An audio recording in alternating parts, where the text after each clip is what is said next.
Welcome to the 4020 TV best bits of 2021. Although, in fairness, best bits is probably the wrong term, just bits of the year. I mean, you remember at the end of 2020, we thought, 2021 would be great. Everything's going to be back. We've got a World Cup to look forward to.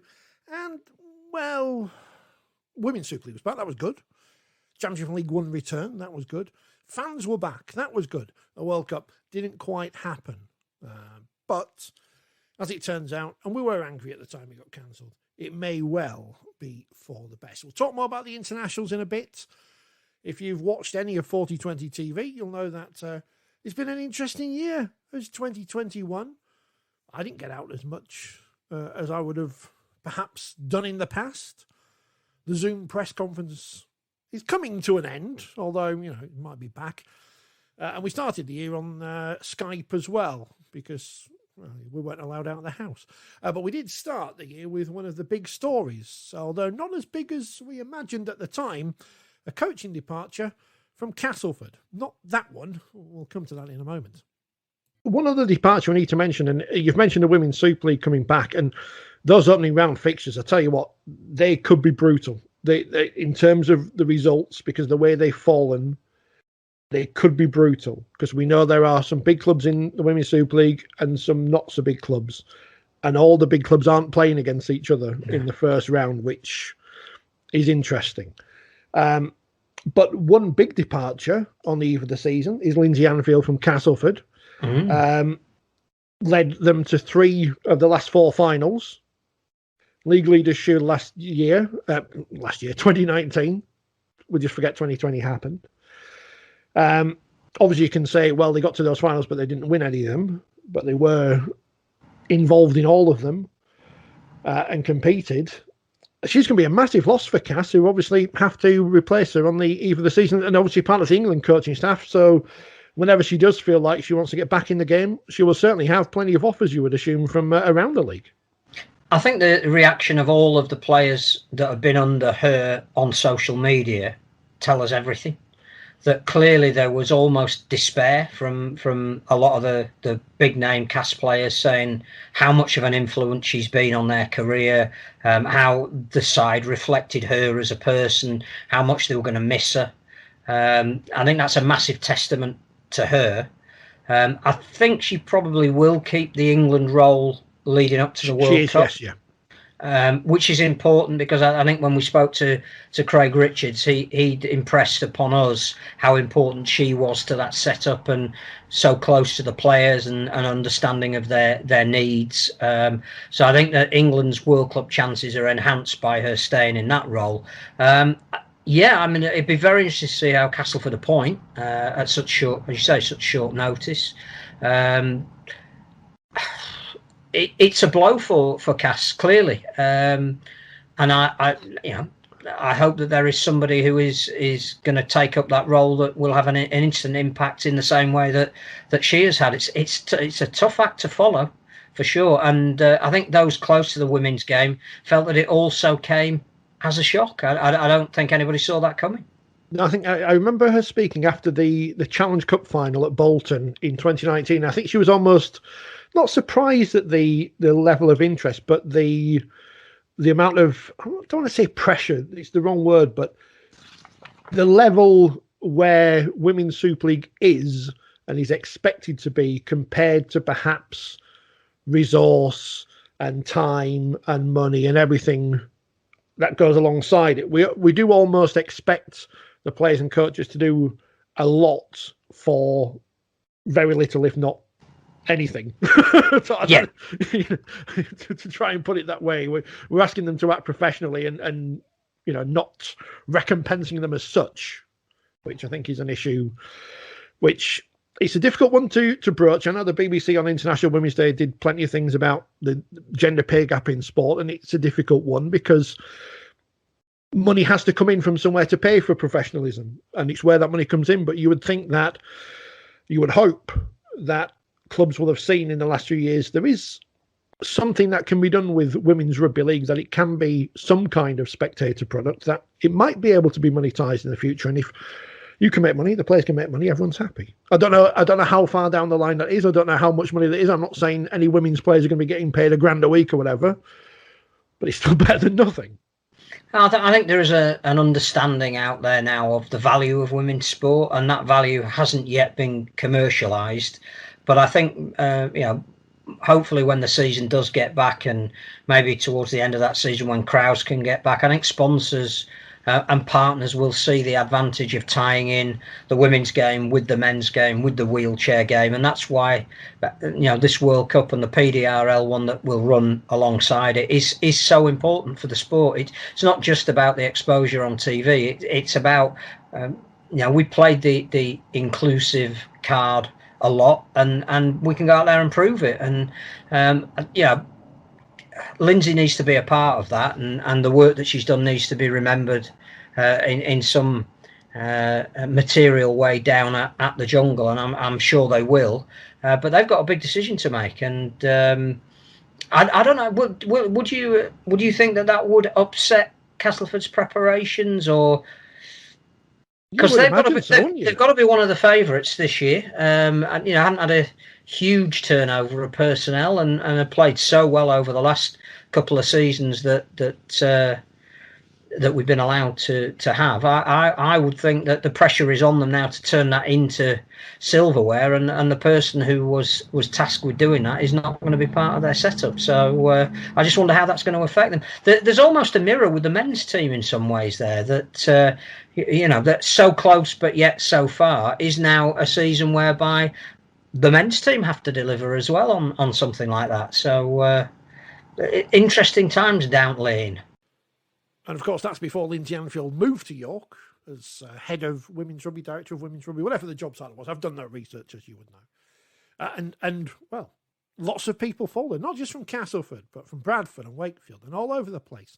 And York certainly were a story in 2021 and will be in 2022. Now, one of the key things that returned in 2021 was you, the fan. I assume I'm talking to just one person at the moment. Fans were back at grounds, and one of those is our friend Andrew Quirk, and the author joined us on another edition of 4020 Not Live earlier in the year, after fans were back in grounds. You've just reminded me I need to get the Hoover out. Oh, nice. Covered in dust, much like the seats of stadia across the country, but now they are filled with people, and those people include author, putter of words into people's mouths, Andrew Quirk, who was there yesterday at the Totally Wicked Stadium. You were there. What was it like? What was it like to be back in a ground after forever? As Daft Punk once sang, if love is the answer, you're home. And it was quite emotional, really, because they played Annie's song shortly before kick-off, which I know we probably stole from. You stole from Sheffield United. Sheffield United, yes. I knew you were going to say that, and everyone was singing, and then there was the big chorus of "Oh, When the Saints," and to be back on the ground as the players came out, you could see what it meant to them after playing in front of empty grounds. It was fantastic. It was everything I thought it would be. I've really missed it, and you had the ability to watch live sport, the ability of feeling some normality is coming back into your life, and catching up with people you hadn't seen for a long time. So. It seemed to have gone really well from a perspective at Saints last night. It was very well organised. They had the dispensers on entry into the stadium, and then they were handing out the antigen tests on your way out as well, so you could test yourself after the game. So hopefully it's step one into getting more and more people back, and everyone getting back into the stadiums. Did everyone generally behave? I mean, watching the Warrington game on TV, people still don't wear their masks over their noses. I mean, we are, over a year into this thing. Mate, it's the bane of my life that, if you're going to wear it around your chin, what is the point? And I did see a couple of people whose mask discipline wasn't what it should have been, but there was plenty of stewards on hand, and actually Saints were really good about announcing over the tannoy to remind people, you must wear your mask inside the stadium. And I think by and large, most people they did comply, which is really good. Well, we're not the mask police, by the way. We know people have legitimate reasons not to wear masks, but I do like the people who have those lanyards which indicate that they are able not to wear a mask, but still wear a mask as well, because they want to help everybody else, as opposed to those virulent anti-maskers who are just antisocial morons. But that's different from people who people who don't have legitimate reason not to wear masks. That's all right. Is that the politics done? Yeah, I think that's the politics done. On the field, Saints. But I mean, the great thing is, Andrew, you're my second favourite Saints fan because I love Kev on social media, who's the most negative person to follow the back-to-back champions. Unbeaten, win everything, blah blah blah. Win to 0 yesterday, but he's not happy, is he? He's never happy with the style of play. But you nil Seoul for the grand finalists a couple of years ago. Kev was stood very close to me last night at the game, and 20 minutes after the 15 months break, and he was really looking forward to getting back. I heard, God, they're terrible, aren't they? They just can't attack. What a boring team to watch. It's like Cunningham's back. So he wasn't best pleased with the attack, but I think I'm going to go on about the defence. The defence, I think, is really, really good. And what I've said all along is when our attack does click, and I think it will at some point in the season, I think we'll be absolutely fine. And I don't think there's much of a panic at Saints. I don't think it's Saints in crisis when you're top of the league in the semi-final of the Cup and you didn't concede a point. So, but Saints fans very demanding, and it's this history of being entertained, which is, I think, that little bit of tension against the current style of play. But I think we'll be okay. A millstone around any team's neck, Phil, isn't it? When you dub the entertainers and you don't entertain anymore, it's like Wigan under Sean Wayne, where everyone's like, oh, they're boring, and they only have Plan A, but they keep winning things, and then they don't win things, and it's not quite the same, is it? But you reap what you sow, I guess. Well, I have to say I was fortunate enough to be at Castleford last night, and echoing everything that Andrew said. I mean, clearly he was at a game where he had a dog in the fight. I was just there to be part of welcoming crowds back and gauging some reaction to it. And I think the only word you can use is emotional. I think if you love sport, its true essence is in having crowds back, and you realise what you've missed and how much you've missed it. And that was really when the Castleford side ran out to warm up, and virtually everybody who was by then in the ground either got up off their seats or shrieked their heads off if they were standing up behind the terraces, just because they could see and connect again with their heroes. And of course, an hour into the game, they were screaming offside and berating the ref because the opposition were actually playing better than them. But there's something absolutely magical about playing in front of fans that I don't think we ever didn't appreciate. But I think when you haven't had it for a while, it meant everything. When the team does run out, and it was a mutual acknowledgement thing, as I'm sure it was at St Helens as well. The players were clapping the fans as much as the fans were welcoming the players. The hairs stand up on the back of your neck for no other reason than this is what you've been watching sport for all your life, and this is what it means. You talk about the music that was played, highly appropriately, I think. As the fans were allowed into the ground at Weldon Road, they played the Verve's Bittersweet Symphony. And for a while, that's what it was, because there was the minute silence before the game for all of those who desperately can't be there, and who we were all thinking about. And clearly the world has changed. Everybody behaved. There were gaps between people in the stands. There were respectful spaces between people on the terraces. There was a delay when the ground was emptied at the end because they did it section by section. And there was no compulsion by anybody to break what the rules were. And that was fantastic. And yeah, we can talk about the games, but actually the story this week is the fans. Whatever normal was, Andrew, it's not going to be like this for a while, is it? So we're going to have to get used to what it was yesterday. And I guess it's just the fact that we are allowed back is the main thing, and whatever we have to do to be back is irrelevant. I think that's the key thing. I think because we've had such limited ability to do many things that we took for granted just 18 months ago, that it is small steps. And I think people are so grateful. I mean, obviously, there was a lot of Saints fans who would have wanted to have been at last night's game who weren't successful in the ballot. So it was a privilege to be there, especially on that first night back, and to experience that. So, yes, obviously, wearing the mask might be a little bit uncomfortable. It gets hot. I personally wasn't used to being stood still for 2 hours. I'm an old man now, and my back was singing out, but I won't complain about anything. And I think whatever we need to do to continue this journey safely for everybody, then people will comply, I'm sure. And it's great credit to Rugby League supporters and over the past 12 months where Saints have won the Super League, Leeds won the Challenge Cup, teams have won various different things and done various different things, that fans haven't congregated outside stadia and celebrated and trashed city centres and whatever, as we've seen in other sports over the past 12 months, not just this weekend. And, fans have missed out on those great communal moments. I mean, I know you had Tommy Makerson wandering around the ground with the trophy yesterday, but it's not the same as being in a packed Old Trafford and being in the car park afterwards and celebrating. No, exactly. And I think there's 2 points there. Obviously, we discussed it previously when I was on the podcast about the ending to the last grand final. And if that had been played in front of a packed stadium, the reactions of everybody, I think it would have been absolutely incredible. But the second thing about not congregating outside grounds, which is really important, is that Langtree Park is a COVID vaccination hub, already vaccinated over 100,000 people. So it's really important that people stay away, because it's being used for a very, very important role in the community as well. I was going to say, I think the other thing is we need to pay tribute to the players, because what came home last night was, whilst they could not have given more, and that is to their eternal credit, because they clearly do thrive off an atmosphere, there's been an artificiality. And I echo everything Andrew says. We've been privileged to be in grounds when there's been no crowd to report on the action. And there's never been anything less than total commitment by any player who's played under these rogue circumstances.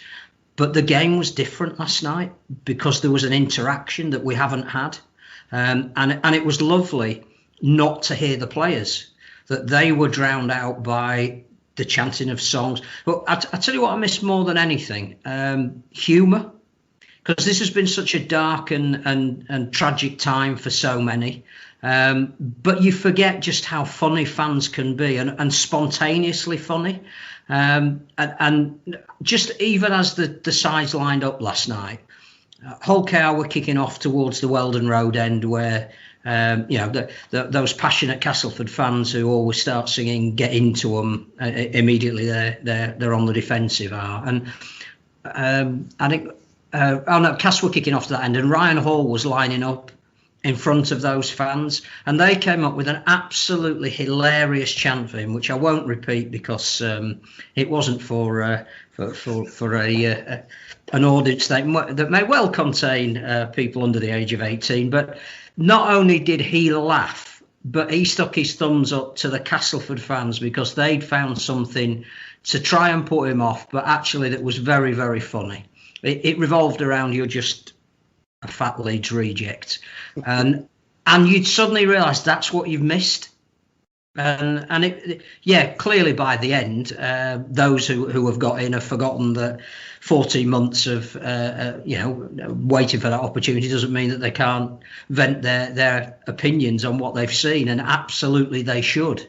And to be fair, Hull KR were magnificent, but it's all the little things you take for granted, I think, are the ones that you notice the most when you go back. Fans were back, and hopefully will be in 2022, which it is now. Happy New Year, by the way. It is a brand new year, full of excitement. Still looking forward to that World Cup, aren't we? Also, not returning in 2022 is Steve Price. He's off, left Warrington. Will 2022 be their year? Well, the man who may well guide them to that elusive title is Daryl Powell, who also left the Castleford Tigers. Although his announcement was at the start of the season, he left at the end. Should we start with Daryl Powell? Because he's off to Warrington. I'm not starting with him. I reckon he could take me easy. 3 weeks for a press conference. It takes that long. I will be back. According to something John Davidson wrote, he won't be the only person leaving Castleford to go to Warrington. He wrote that about a month ago, but this is not shocking news, is it? Depends who you're thinking as in not the only person to leave Castleford for Warrington. Are we talking player or staff member? Well, I think from John's stories, I think one of each, perhaps. Certainly, I think a staff member. Player, I'm not so sure. I think Warrington want the player, but I'm not sure the player wants to go. Which is interesting. But Darryl Powell moving to Warrington, I guess it's been kind of, as soon as Steve Price announced he was leaving and Darryl Powell announced he was leaving Castleford, it kind of made sense. Are both coaches going to stick it out for the remainder of the season? I know, like, with all the will in the world, the idea is lovely, but do we really think that that's going to happen, Bill? I think the important thing is that both clubs have got a big turnover of staff coming. And by announcing it early, there's absolutely no doubt that Darryl will get involved with who he wants at Warrington and who he wants to bring in at Warrington. So I think that's an advantage to have that out in the open. They're both, on the basis of what we saw last week, playing well enough for the coaches to stay where they are. Darryl actually seems really relaxed now that it's all out there, and he's a jovial fella off the camera anyway. But sometimes he can be a bit taciturn on it. But he seems to be trying very hard to be relaxed and enjoy the year for what it is. I think he'd want to see it out at Castleford. The only doubt for me is that if Warrington play more like they did in week 1 than they did in week 2, will there be a push from the Warrington board to hasten it? But I think they'll stick where they are, and then nobody's paying out any deals to end contracts early, and everybody knows where they sit. There's going to be real pressure on Darryl in this job. I think when he took Castleford, it was the dream scenario for him. It was his hometown club. They were on the crest of a slump when he took over, and immediately he could institute what he wanted to do, how he wanted to do it, bring in some of the players he wanted to it. There was a time element. I think in the first full year to get to Wembley, elevated everything and hastened it perhaps even quicker than he'd thought it would do. He's not going to get any of that luxury at Warrington. He's been brought in to deliver the Holy Grail, assuming that Steve Price doesn't this year, and that will put him massively in the spotlight. It may be what he wants. Will be interesting to see if how much leeway he gets from the Warrington board and the fans. And like Phil said, I think Steve Price will stay, because will the Warrington board really want to pay off the fella who's leaving anyway? And in terms of Darryl, I mean, there's lots and lots of players out of contract at Warrington. Will he sort of keep some on? Who will he keep on? Who will he bring in if he's going to bring new people in? And also, who will Casper go for? Will Casper go English, or will he look Australia way? Or it's a real sort of big sort of question for Casper. I think he's more questions at Casper than there is at Warrington, to be honest with you.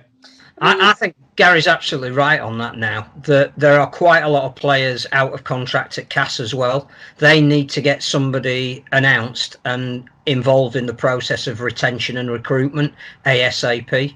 I also think that it says something about relative ambitions, because I think Darryl has realised that there is finite resource at Castleford that there possibly isn't as much at Warrington.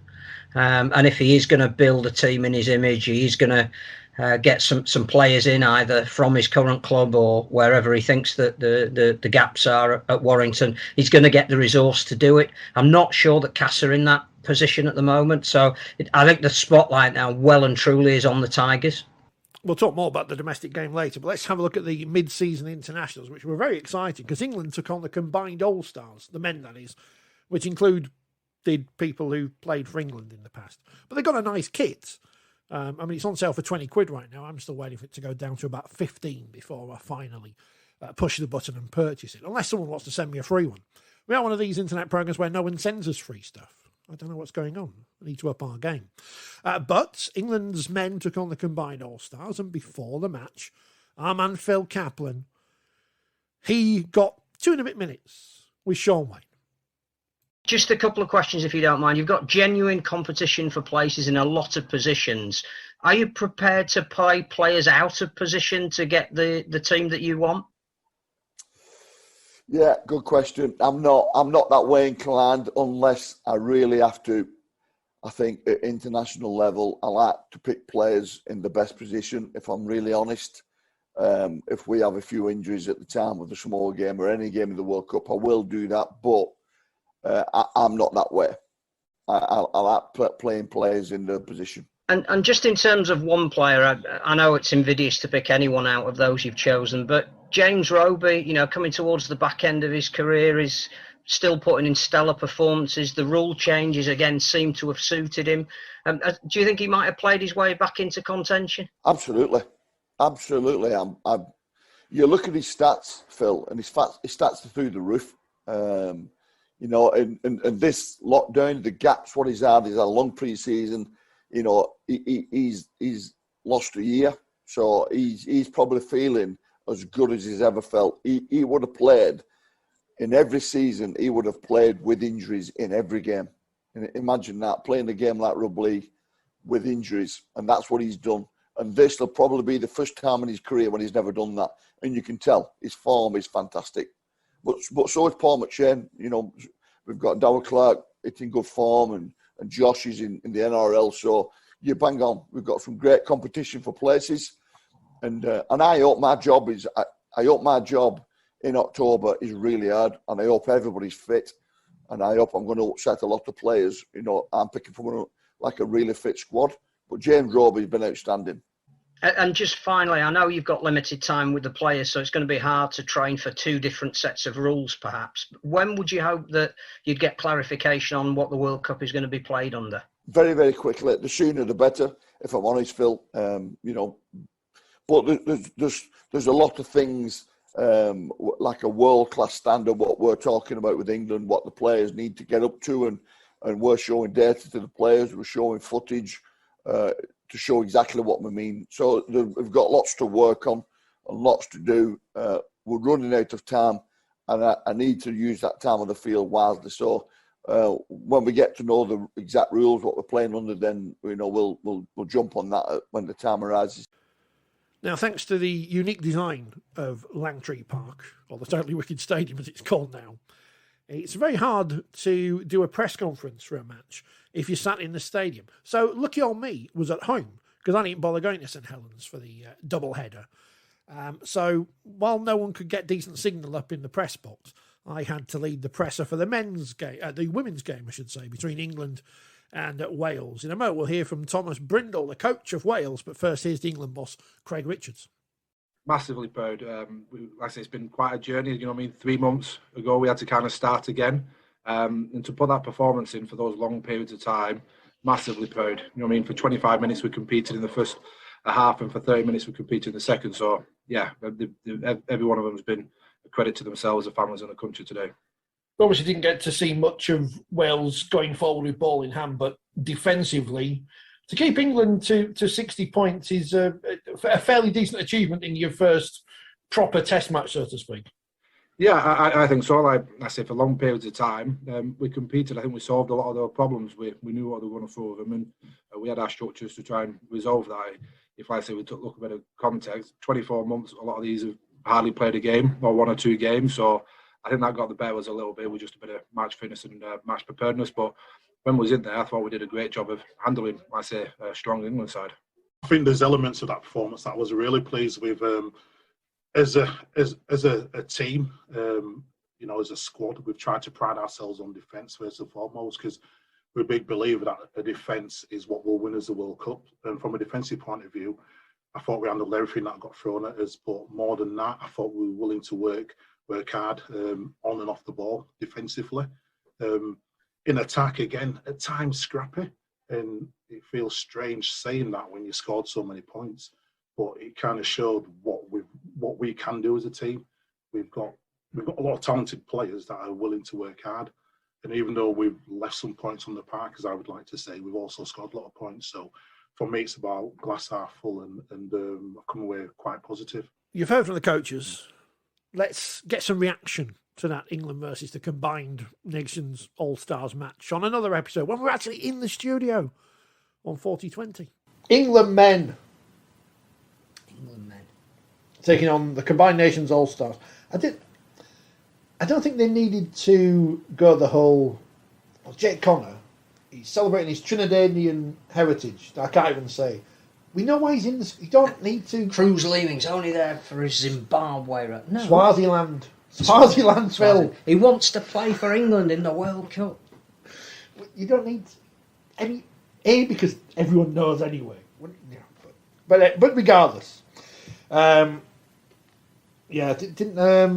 Tim Sheens apologise in the post match to Brett Hodgson because all the whole players got injured. Oh dear. The England versus the Combined Nations All Stars. It was a match. You probably paid more attention to it than I thought because I was trying to edit the post match of the women's game. It seems like it was a close game, and Sean Wayne got the tight match he wanted, and it was a challenge in his first game in charge, which had no caps on it. So all those people who kept saying Joe Western's won his second cap, he hasn't. Scully's apoplectic. He was texting everyone he knew saying, if they get caps, I want my 50th. I know you've read his column today, and he's obviously not well, but no one's got any extra caps. We will try and get him that 50th cap somehow. But no one got any caps. That's all right. As a thing, as a concept, okay. England needed a game. We'd prefer they played a proper team. They decided to go down this route. As it turns out, Phil, judging by what we've heard afterwards, it sounds like the Combined Nations players really bought into the concept and really wanted to represent whatever they were representing. Well, I think what they were representing, it meant a hell of a lot to them, and it says a massive amount for Tim Sheens finding the cause to. Sheens said afterwards, when they went into camp, they only had 14 players, and they only ended up having 2 training sessions together. So they needed something to rally around, and that was clearly Mossy Massoy. It meant a huge amount to them to wear his kit. It meant a lot to them that I think he zoomed into the team to talk to them during the build-up. He was there at the game. Sometimes when you need a cause, there's no better cause than that. There were a couple of players that were, sounded out as to maybe whether they could go back to their clubs when it was so difficult to get a team together in the first place. And they said, no, what's happening is really special and want to be part of that. And you looked at some of the players that then backed up on Sunday for Leeds. I'm only saying that because that was the only game that they backed up in. All 4 of them were particularly the 2 that played for the Combined Nations All-Stars. Cruz Lima, I thought, was very good in the second half when he came on. Played the full 80 minutes on Sunday, but he wouldn't have dreamt of not playing on the Friday night for that cause and to show where he is, even if it's to Sean Wayne in the opposition. I'm not sure what we could have expected when Lomax and Walmsley pulled out during the week, when you haven't got any of the NRL players for England coming over. It's not the full England squad that would be playing in a World Cup if it kicked off tomorrow. That's why I'm assuming Morgan Knowles played at prop when... Well, the only strange thing about that is Sean Wayne saying, I'm only going to pick players who are in their rightful position, and then he picks a loose forward at prop, which seemed odd. There were a couple of standout performances. I thought Tom Davis did all right on his debut, and the story of him driving to the game in a separate car from Sam Tompkins just showed their commitment. I thought Michalewski was really good, the Polish Englishman. Knowles played very well. Paul McShane showed that even though he was 31 and he was given this opportunity late in his career, he didn't let anybody down. And I think you'd be thinking, he could be a really good backup if we needed him, if Darryl Clark wasn't available, or if you're going down the road of Josh Hodgson, that you're bringing in a guy who not only is the man of steel but showed he could go up a level as well. So some positives for England. If I was Sean Wayne, and I think he was being brutally honest on the Saturday morning in his review with the players, as opposed to there's loads of positives in the press conference afterwards. You'd be saying, I tried to instill in you we need to be strong in defence, and you've conceded 4 relatively soft tries. But the only worry with the game was exactly what killed the Exiles concept. Very hard to have an atmosphere at a match where you don't want either team to lose, or you're not going to boo or take a side, because the guys who are playing for the opposition are as much people you want to cheer and get behind as the guys who are playing for England. So you are a Hull fan. You're going there going, I really want Jake Connors to do well, and Chris Satter, they've been great for us this year. And you're going, but I'm an England fan. So that dynamic didn't really work. But it achieved what everybody wanted to achieve. It looked good on telly because it's outside of the norm, and there's a buy-in to International Rugby League. It's just such a shame that we had games on around it at the same time as it and straight after it. Why did someone boo during the 13 seconds? That came across on TV. I'm asking that as a rhetorical question. I think it's because they're dense. Especially when neither team kneeled, which is the usual excuse. Well, and also I think it's safe to say that they were drowned out a little bit as well. But yes. I was going to say something about well, this is just the important thing. It was on both 5 Live and TalkSport, wasn't it? The game. Because the RFL picked a blank weekend in the Euros to play it, or blank Friday rather. And on the BBC Sport website, it was the main story. And the women's game was a main headline as well. And it was no one knows that these games, were what the men's game was close. Therefore, it had, if you were listening to it on the radio or come across it on the television, you'd have kept watching it because you didn't know who was going to win. And it turned out that they were pretty evenly matched. The difference, as we said, was a penalty just before half-time. And everybody bought in and committed to it. And that's great. It's just we shouldn't then exploit them by expecting them to play again. And you look at the fixtures this week and you just shake your head and go, it cannot be right. So where Paul McShane may have done his chances no harm of being in Sean Wayne's final, however many men's squad they're allowed for the World Cup, I don't know how many it is. It's like you don't win the Super League title in April. You win it in October. Especially if you wait until you finish 5th. In the rain at Old Trafford when you lead.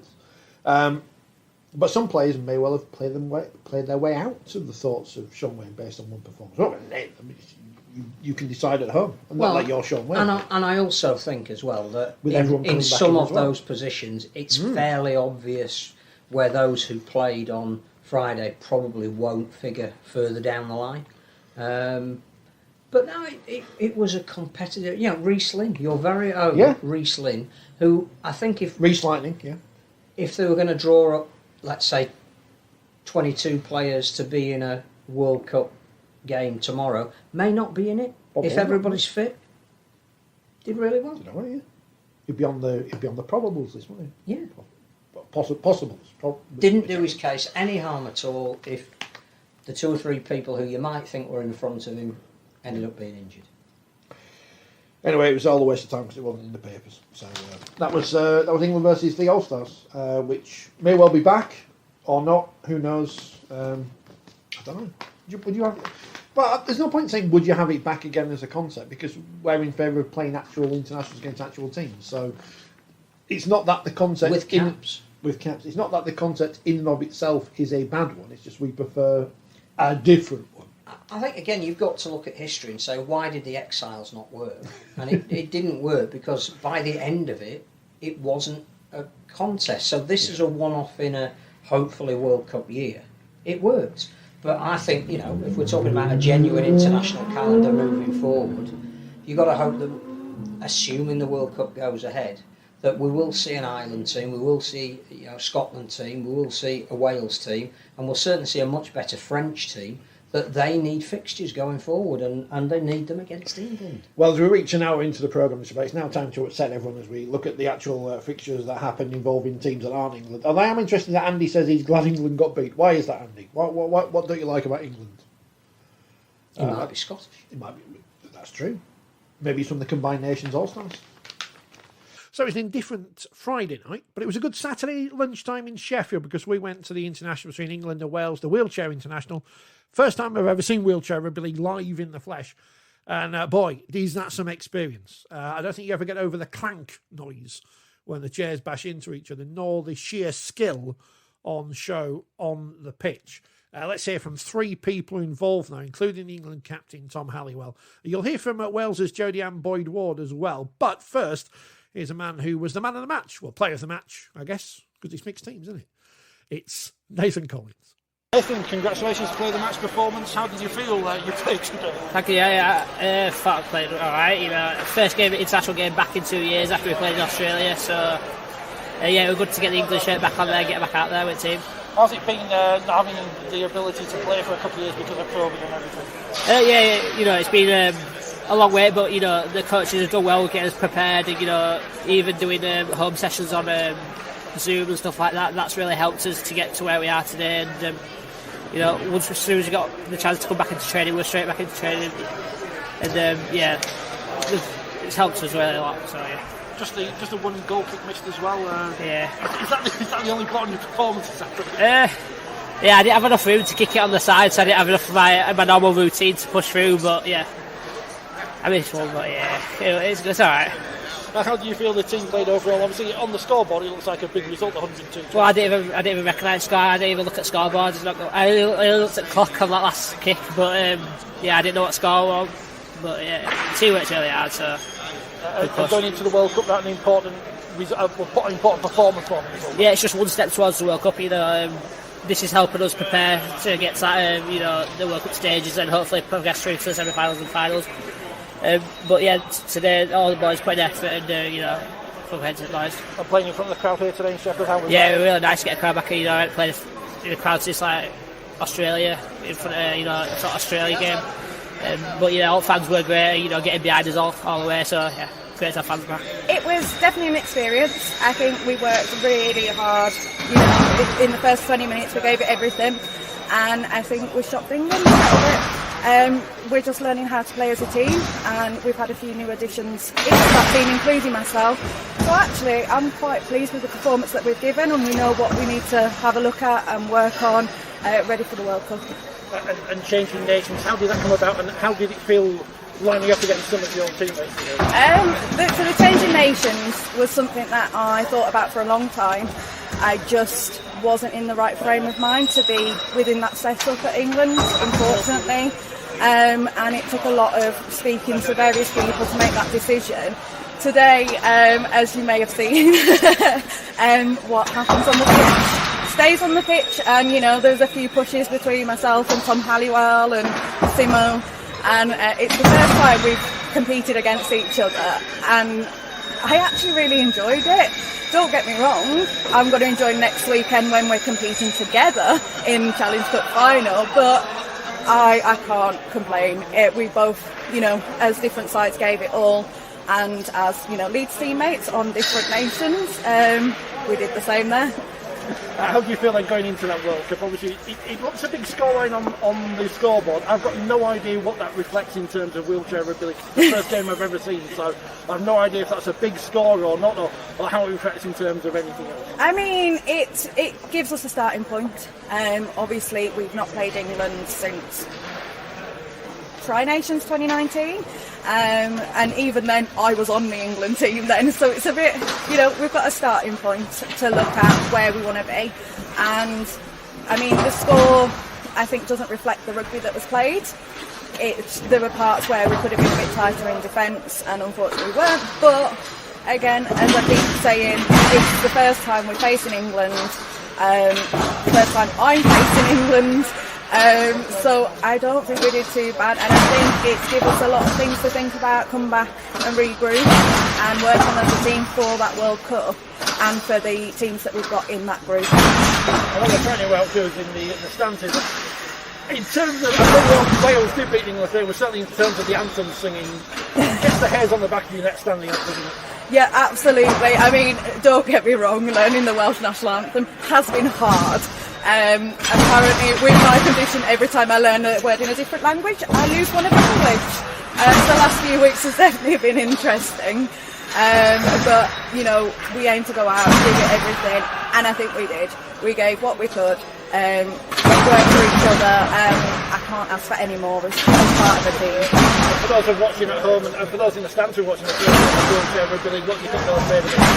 I mean, I haven't even looked at my phone yet, and I already know it's full of messages for people who have never watched a sport. There's different audiences, and I think having that platform that we've got for this game is great because people who've never seen it are going to be watching, and I think their first reaction tends to be, oh my gosh, looks rough, looks fast. And, we're appealing to a wider audience now, and it's such a great thing, especially in the lead up to the World Cup, that people who may not have picked up on the sport beforehand have just happened to find it today, whether it's via social media, on the platforms that it's on. I know several people who have never heard of this sport have been watching today, so we're getting there and we're growing the game just as we should be doing. First time captain in the country, how did it feel? Yeah, it felt good. Very, very proud moment to lead the boys out today. But it's just my usual job. It was no real. It's not a role to be fair. It's just playing my normal game. I'm a leader on the field, so it's just doing my job. So obviously, a proud moment for the family and friends that came to watch. So yeah, we're more for them than me, to be honest. Tactical tries. How do you think you performed personally? A few shaky offloads, a few shaky passes, which I shouldn't have done. I should have worked on my timing and maybe a bit earlier, but. Apart from that, I think it was a solid game and a solid effort from the boys. But I don't take the plaudits, the boys can do that. In terms of the scoreline, 102-22, was that a fair reflection? For someone who's never seen wheelchair rugby league before, it seems like a big gap between the two sides. We thought the scoreline were irrelevant, even in our build-up, and we've always thought it's irrelevant. We focus on our processes and focus on our fundamentals and stuff that we need to focus on. So for me, the scoreline's irrelevant, but for me, the scoreline, even 102 points to 22, doesn't reflect the game. It was a hard, tough hit out. I mean, I'm aching now after playing 65 minutes, but that was a tough hit out, and credit to Wales, they put a good show on. So yeah. Well, as I say, it's the first time I've ever seen a wheelchair rugby league game live. I've seen it on TV, but when you're there in the stands, you hear the collisions. How does it feel? Is it something you just get used to after time? To be fair though, it sounds a lot worse than what it actually is. I mean, it's metal on metal at the end of the day. If your body's out of the way of it, you're not physically at them. It's just chair on chair, and that's where the noise comes from. But apart from that, you do get used to it after a while. No injuries in the game. That's the other thing that stands out. The ball being played for so long. There's just so little time to stop and stand.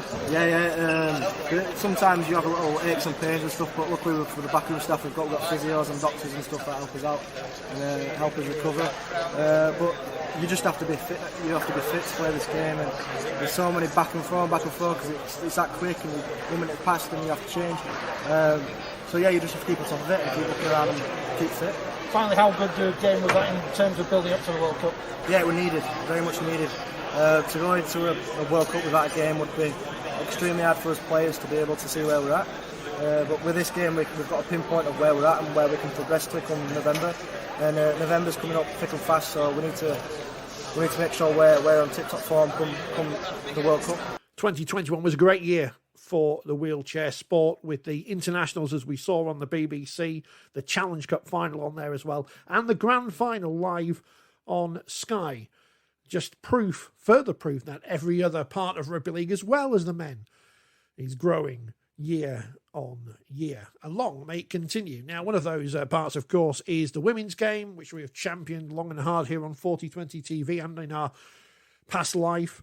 Well, the Rugby Football League have improved in the last few years, because rather getting some chances from above a sandwich shop in Leeds to cover the Challenge Cup final, they've got the BBC to do it these days, so we understand they're quite good at these things. Now, I wasn't at the final, and the post-match from the final was a bit rubbish because everyone had to bugger off and get a bus. So here's the semi-finals. We were in York as Castleford took on York in a big grudge match, which York won, and St Helens played Leeds. Now, in the past few years, Leeds have had Saints' number in semi-finals, both in the Challenge Cup and in the championship race for the grand final. But this year, finally, it was Saints' year. They beat Leeds in the semi-final, and you could hear how enthusiastic Jodie Cunningham was from the touchline back up in the stand.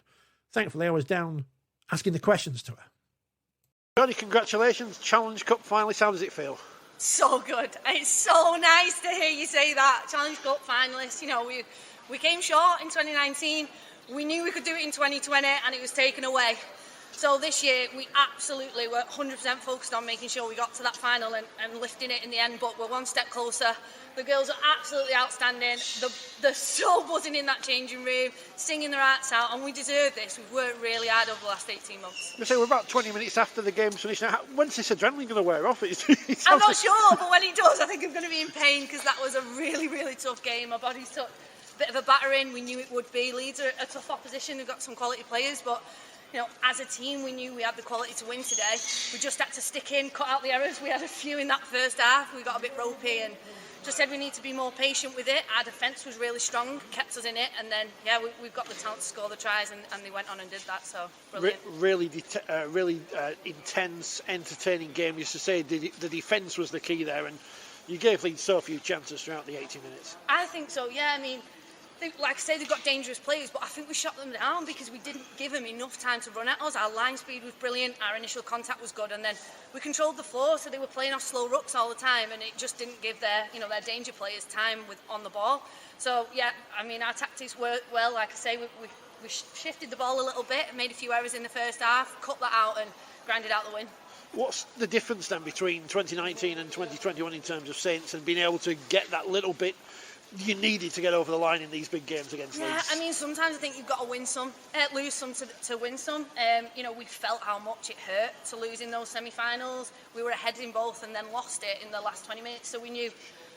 Well, I don't think it was fitness necessarily in those games, but we focused a lot on that. The girls looked fit, strong, and that's playing a contributing factor. But not just that, I think mentally we're all in a really good place. We know how to win games now. We know how to grind out those last 20 minutes. We're a much more professional side. From 1 to 17, we all do our jobs well. We all know our roles, and everyone went and did that today. As much as everyone enjoys winning 18-0 or whatever, it must be great to play in a game like that. That's really intense, really competitive. Yeah, absolutely. We don't enjoy winning 18-0. We've said that we're going to be professional in every single game we play. So for us, every performance will go 100% because that's how you then put a performance out like we did today against a tough opposition and still come out with a win. So they're the games we want to play in. That's why we work really, really hard. It's not for the 18-0s, it's for the ones you win by one try, where you've really got to dig in for each other. Before we talk about York in the final, you've played here at York today. You'll be coming back here in the World Cup. What's it like as a venue? Brilliant. The stadium's fantastic. I mean, the ground's a bit dry. I've lost a little bit of skin. But yeah, the stadium's absolutely brilliant. I think, each time we get to play in a new stadium at venues like this, being on BBC, Red Button, all these little steps are massive for the women who've played this game. Myself, Emily Rudge, we've been part of this women's setup for donkey's years now, and for us to see the difference and where the game's gone is massive. So yeah, we're getting to do this now in the Women's Super League and then in the World Cup. Wow, the stadiums will be playing at then. Obviously, I'm a Yorkshireman. I don't know how to pronounce it. Tato Heath. I got it right first time. That name's on the Women's Challenge Cup. It doesn't say St Helens there. Blythe, BBC Two, couple of weeks' time, Lee Sports Village. You're taking on York. You're going to be the big favourites. How do you go into a game like that, knowing that you are very favoured to win that competition? Just be professional, like we have been. Stick to our process, not talk about the opposition. For us, we do everything that we can. I know we've got the quality 1 to 17, well, not even 1 to 17, the whole squad, 1 to 30. We've got the quality to beat any team out there, so it doesn't really matter what opposition we face. If we stick to our processes, we win it, so that's all we'll do in the final is stick to our processes, focus on us. It's always great when you slide into the DMs of Rugby League personalities and they agree to come on the programme, as Danny Ward did after his departure from the London Broncos. We covered a number of topics, including how he ruined Toronto's life by beating them in the £1 million game, and also starting out at the Leeds Rhinos, a club which his name is fairly familiar at. It's really hard being the son of someone of an incredibly famous father, and there are many that haven't been able to handle that pressure. How did you find it? Because you created your own career despite the fact that you were carrying the Ward name. Yeah, it's pretty hard at first, everyone... like all my mates just used to call me son of, because whenever my name got mentioned, it would always Danny Ward, son of. So that was my nickname for quite a long time. And certainly signing at a club like Leeds, it kind of took that challenge of, I knew what kind of pressure that had come with going to Leeds when my dad had been there. So it's all kind of come with the territory really. Once I was kind of into the game and around the club, a lot of people still knew my dad, and it was nice. Like I say, it was a quality player for the club, and proud of everything he achieved. So to be a part of the Rhinos as well, and kind of follow that, was a proud moment. And like I said, didn't feel too much pressure in that way, even though, like I say, my mates would give me a stick for it. And but yeah, it was awesome. Like, I did have second thoughts about signing for Leeds on my way to signing. I wanted to kind of go back on it and turn it down, because I could have signed at Fev and my mates were going to Fed as well, and like I think my dad was coach there as well at that time. So it was a tough choice, and I was having kind of second thoughts about going to Leeds and following his footsteps. And I was sat in the car on the way over to sign, and too scared to say I've actually changed my mind here, Dad. I don't really want to sign for Leeds, but I was too scared of my old man to tell him that we got in the car and got all suited up to go over to Headingley and sign that day, but didn't want to. Wanted to go to Fev instead with my mates, and but yeah, just bottled it and ended up signing, and it turned out all right. Part of the golden generation as well. Did you envisage that group that was coming through at the time would have the success it ultimately went on to have? Yeah, it did. It felt special coming through. We had such a quality academy side.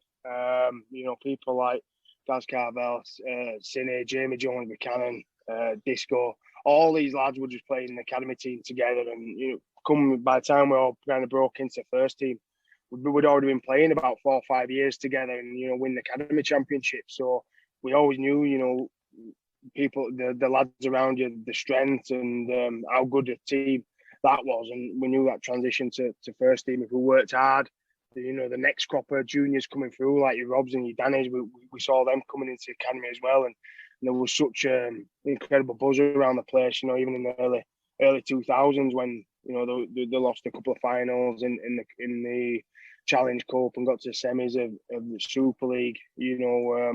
We kind of knew that the quality was there, but there was also a super amount of pressure on, and we knew the history of Leeds and how long they've gone without a title as well. So there's a lot of pressure really, but as young kids you don't feel it as much. You just enjoy playing it with each other every day. All you want to do is get out there and play rugby with your best mates, and that's what we kind of had really. The team who won that grand final was about 10-11 who come through the system together, been playing that long, either at reserves or academy level, and you were all just like best mates, and so you just had no fear really. Well, we're talking about expansion, so let's get to this point. You ruined Toronto. You and the London Broncos ruined Toronto by beating them in that £1 million game. Do you not take any blame for their demise in the sport? Do a little bit, yeah. I do actually think about that, where it could actually be now, or what it could look like now if we wouldn't have been selfish and won that £1 million game. Who knows? That's just not knowing, is it? Toronto were a fantastic team that year, and it's a shame that we both couldn't come up. Again, big fan of Toronto and what they did. Got to witness firsthand, the amazing atmospheres and at them games over there. I saw how much work got put in, and it was a real shame that they can't be in the league now, and we can't grow on what we had there for a small period. And who knows, where that'd be right now. Obviously, I'm being slightly sarcastic there, but was that one of the highlights of your coaching career then today? That victory away from home against the odds? 100%, yeah. That was by far, the biggest highlight from my career. Not mind just coaching. It was unbelievable to be a part of that team that won promotion in that way. Especially away from home, and you look at the young blokes who we had in that team, the homegrown talent we had in that team.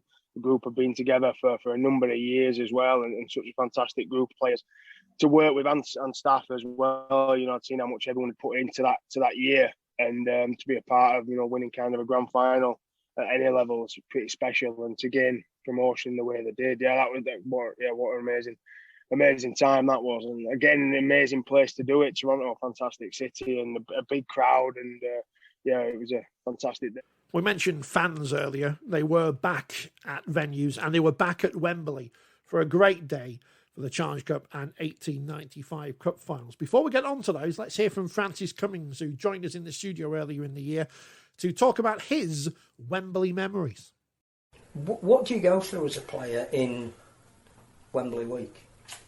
Because you've been there as the youngest ever player, and you've been there slightly older and a bit more experience and understanding of what it's all about. Can you prepare for it? You can prepare for an empty Wembley, like what Leeds had in Salford. But no, I think, and I don't know how many people are we going to be able to have in. They're hoping 40,000, but we won't know until we go up to level 4 or not. Right. So if we're banking on that, it's not so much that. It's one is media's everywhere, which you're not as used to. There's more of that. You've got demand for tickets. You've got all that, you know, you're getting people. I haven't spoke to you for 3 years, but I'll see if we can get some more. You know, there's all that. It's a different level. And there's leaving on the Thursday and there's staying at a hotel and having a walk round and all that. I mean, it's brilliant. Don't get me wrong. I mean, we're talking to some of the older teams that went in the 70s and 80s. Some of them used to go a week, or they'd go to Blackpool a couple of days and then. And they'd go dog racing the day before. They'd be all over and they'd be on go to a show and having a few beers. Like, what? I mean, I remember my first Wembley. I think it was Bishop Abbey. I think we stayed, and there was all kinds of things outside, tennis courts and croquet lawns, and me and Graham Allroyd had done a lot. We'd done everything. We'd get to bed. We played tennis at something like 9 o'clock on a Friday. It's more emotionally draining than the actual game. You walk out, it's red hot. That's another thing. It's all the other things going around you. You know, your family are down or whatever. You're up in that whatever weekend. You're training on different places. It's a great experience, and I wish I could do it again. But it's not normal, and if you've not experienced it, it can flatten you. You played at the old Wembley as well, the old configuration of Wembley, where that walk from the dressing room was must have felt like 3 hours to get to the middle. They don't have that anymore. No. But that, as a young kid, must have played with your nerves. Well, it did. I had some players in there. Ellery Hanley. The stories about me. I was in the academy in the A team for a month really. We're playing like 3 games a week because we didn't have enough players. But I got in the first team and I walk in the first team dressing room, and there's one space next to Ellery Hanley. We're all sat down. There's from Alan Tate going through Kevin Iro, Craig Guinness, Scoey, who seemed 50 years old then, No, he did, because I was 17. He was an old man, but he was still relatively young. And there's one place next to Ellery Hanley, thinking, I can't go and sit there. Anyway, beckoned me over, sat next to him. It was brilliant the day before at Wembley for me. He just pulled me to one side. I see his mates with Sean Edwards, and he just said, listen, there's 2 things you need to concentrate on. One is get your head down on the way out, because it's going to be loud. And you don't start looking up there, because you have a game to play. And then the other one was, he said, they're going to test you straight away. So you get ready. So get your head down. Think about catching a ball. They're going to kick to you early. And they did. It went behind. I caught it. Back around my shoulder. And I've turned around off. So I run like 40 metres. I think I've actually got a friend of mine, when Wembley got pulled down, someone had bought a lot of all the pictures they hung around Wembley. And there's a picture of me getting tackled by Gary Conley, I think Phil Clark's in there, and it's that first run. So I've run all that way, and obviously we're May, but we weren't used to it being warm. I'm totally dry in my mouth, but it felt all my throat was, and I didn't shake that off for the rest of the game. I'm just totally gone.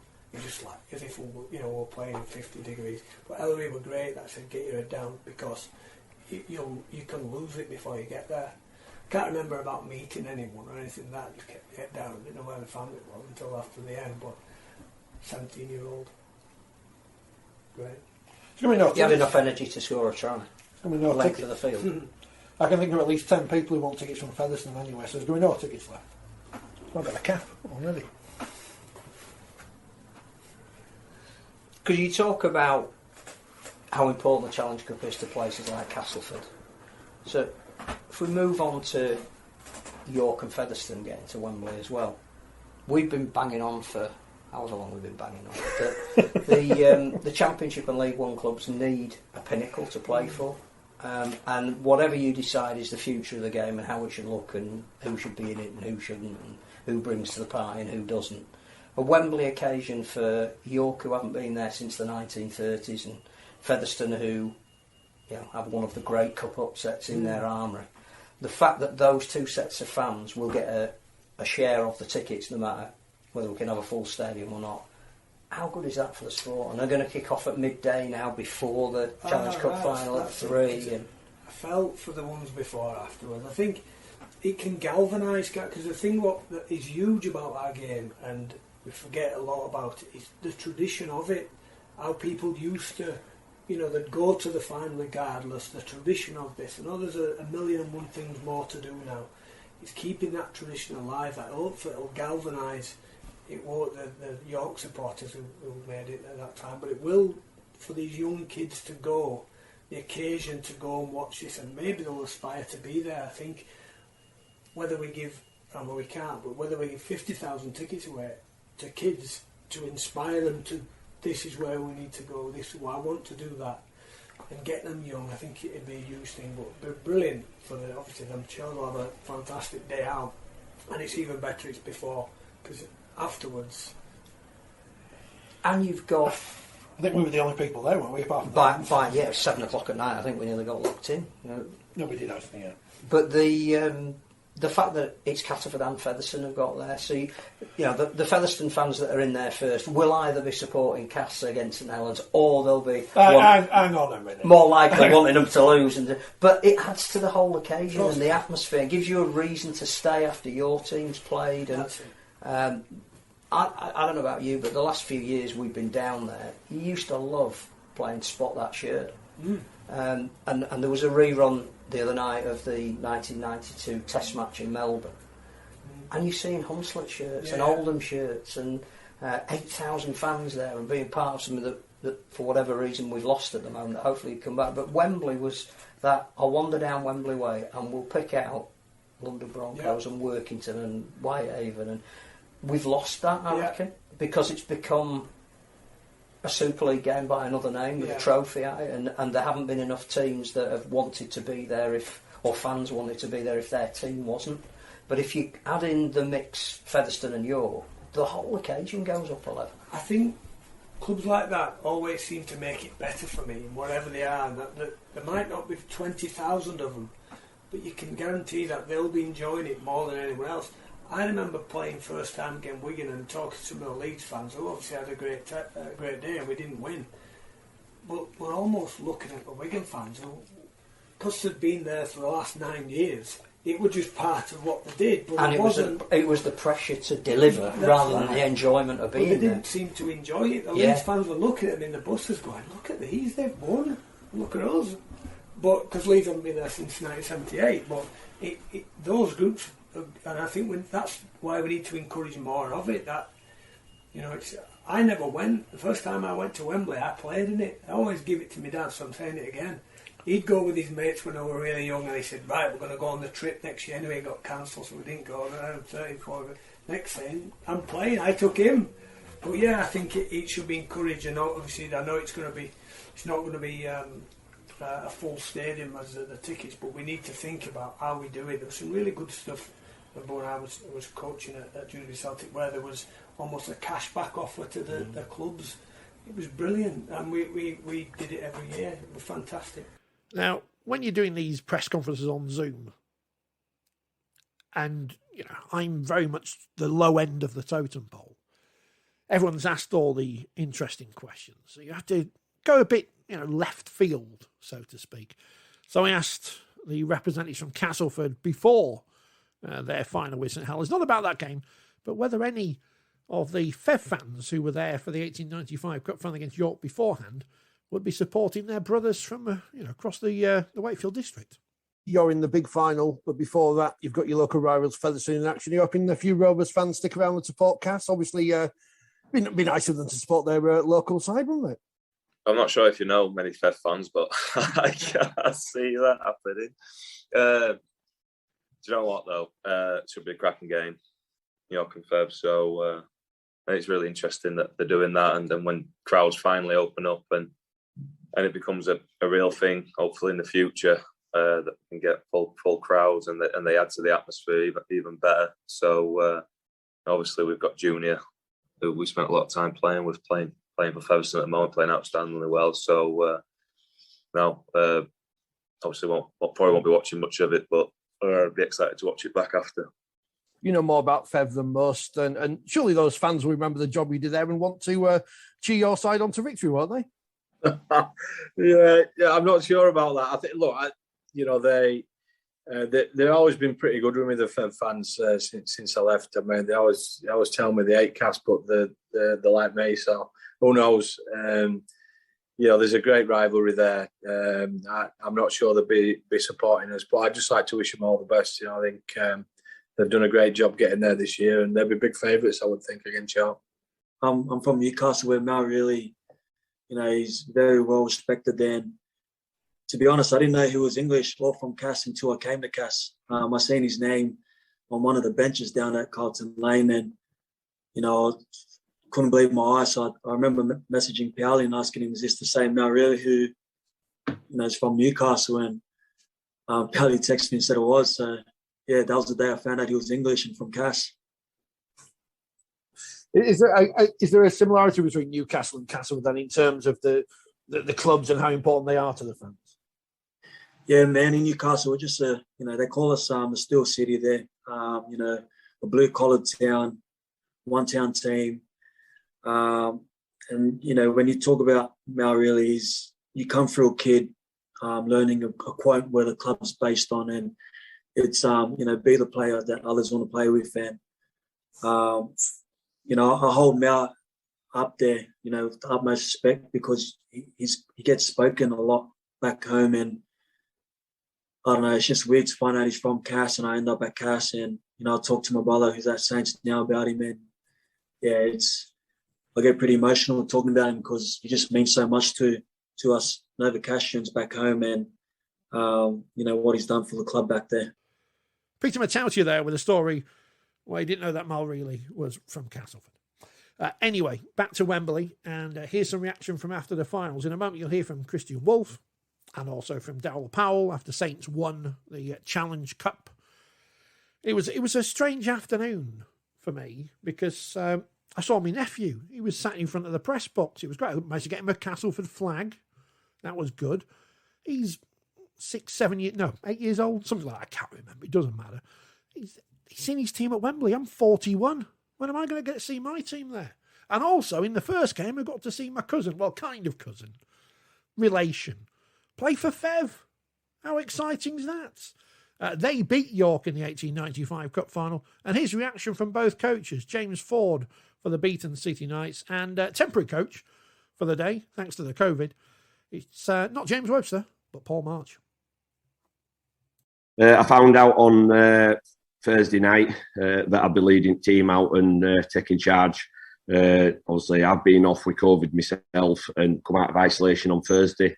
So I haven't been around any players since then. But it's just an honour. Obviously, a famous club like Featherstone leading them out at Wembley, it's what dreams are made of. So, I'm really chuffed, not just for myself, but obviously my family and all the supporters and Mark Campbell, himself, the chairman. Really proud. I spoke to the players. I said, I felt like they dealt with the disruption of the week with a load of maturity. They dealt with the disruption at the back end of the week. Obviously not having the usual detail that we would have in our prep. And I thought they dealt with that tremendously well. And listen, Featherstone are a good side. Yes, they had some disruption also, but they still had some absolutely first-class individuals out there who pose such a threat. And at times we unravelled a little bit, but we stuck together and fought really hard, tremendously hard actually. And we gave ourselves an opportunity to win the game. In the second half, we scored 2 tries. It's probably disappointing that we couldn't regather the kick-off. I think that killed our momentum a little bit. Featherstone pulled away, but then we re-rallied, stuck together. I'm not saying that we were going to win at the end, but 5 more minutes, it certainly would have been a real interesting finale. Yeah, just before we talk about them youngsters, obviously, there's a lot of senior players who are back home and, gutted that they didn't come today, as well as coach. But yeah, the youngsters, I've been speaking to them ever since we settled from Featherstone, making sure we're all right. And big occasions mean that big time players come out. And, Jacob Doyle first, taking 2 tries. He did well on his debut when we played Sheffield, but then had a motorbike accident which kept him out for a bit. So, for him to come in and score 2 tries at Wembley is really good. Joe Summers, first professional debut. I don't think he's going to want to play anywhere else. When we go back to Fev and he plays at Fev, he'll be like, what's all the hype about? He's just made his professional debut at Wembley Stadium. So, I'm chuffed for him. obviously, I wanted to give him a bit more time, but the game was still in the balance in that 10 minutes, especially that bit of a dubious try at what he gave near end. So and Jake Sweeting, he's been out on loan. He's just bought his time, and obviously he's come in and. The plan wasn't to play him for 40 minutes, but he was doing all right in that heat, so we just left him out there. Absolutely delighted. Yeah, it was outstanding.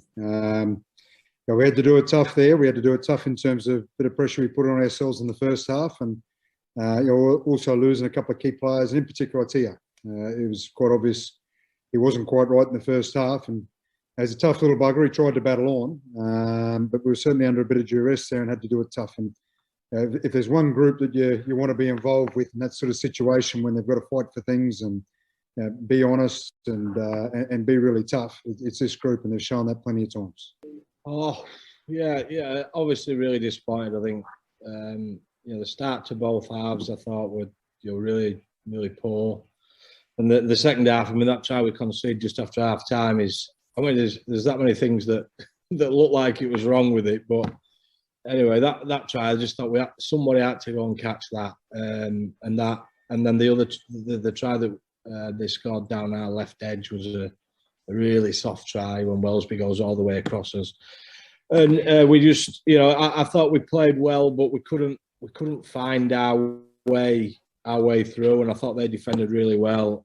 So yeah, it was disappointing. I think the scoreline didn't really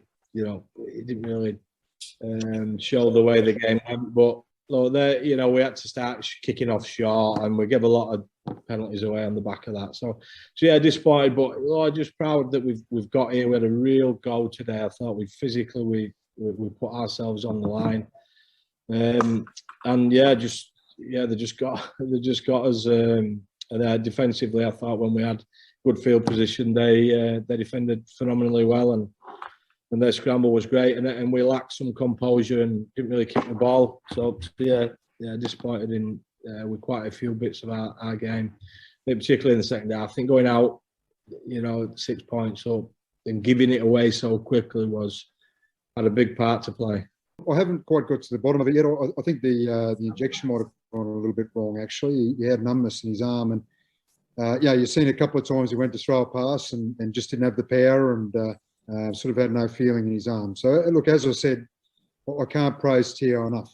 His toughness to stay out there and keep making tackles and keep sort of trying and, scored the first try. And he had the problem really early in the piece and battled through it. And he made the right decision at half time. He felt like he was letting the group down, but he knew he couldn't do his job. So we're lucky we had Jack Wellesby on the bench. And as Jack's done plenty of times, he just, wherever we put him, he does an outstanding job, and he's an outstanding kid.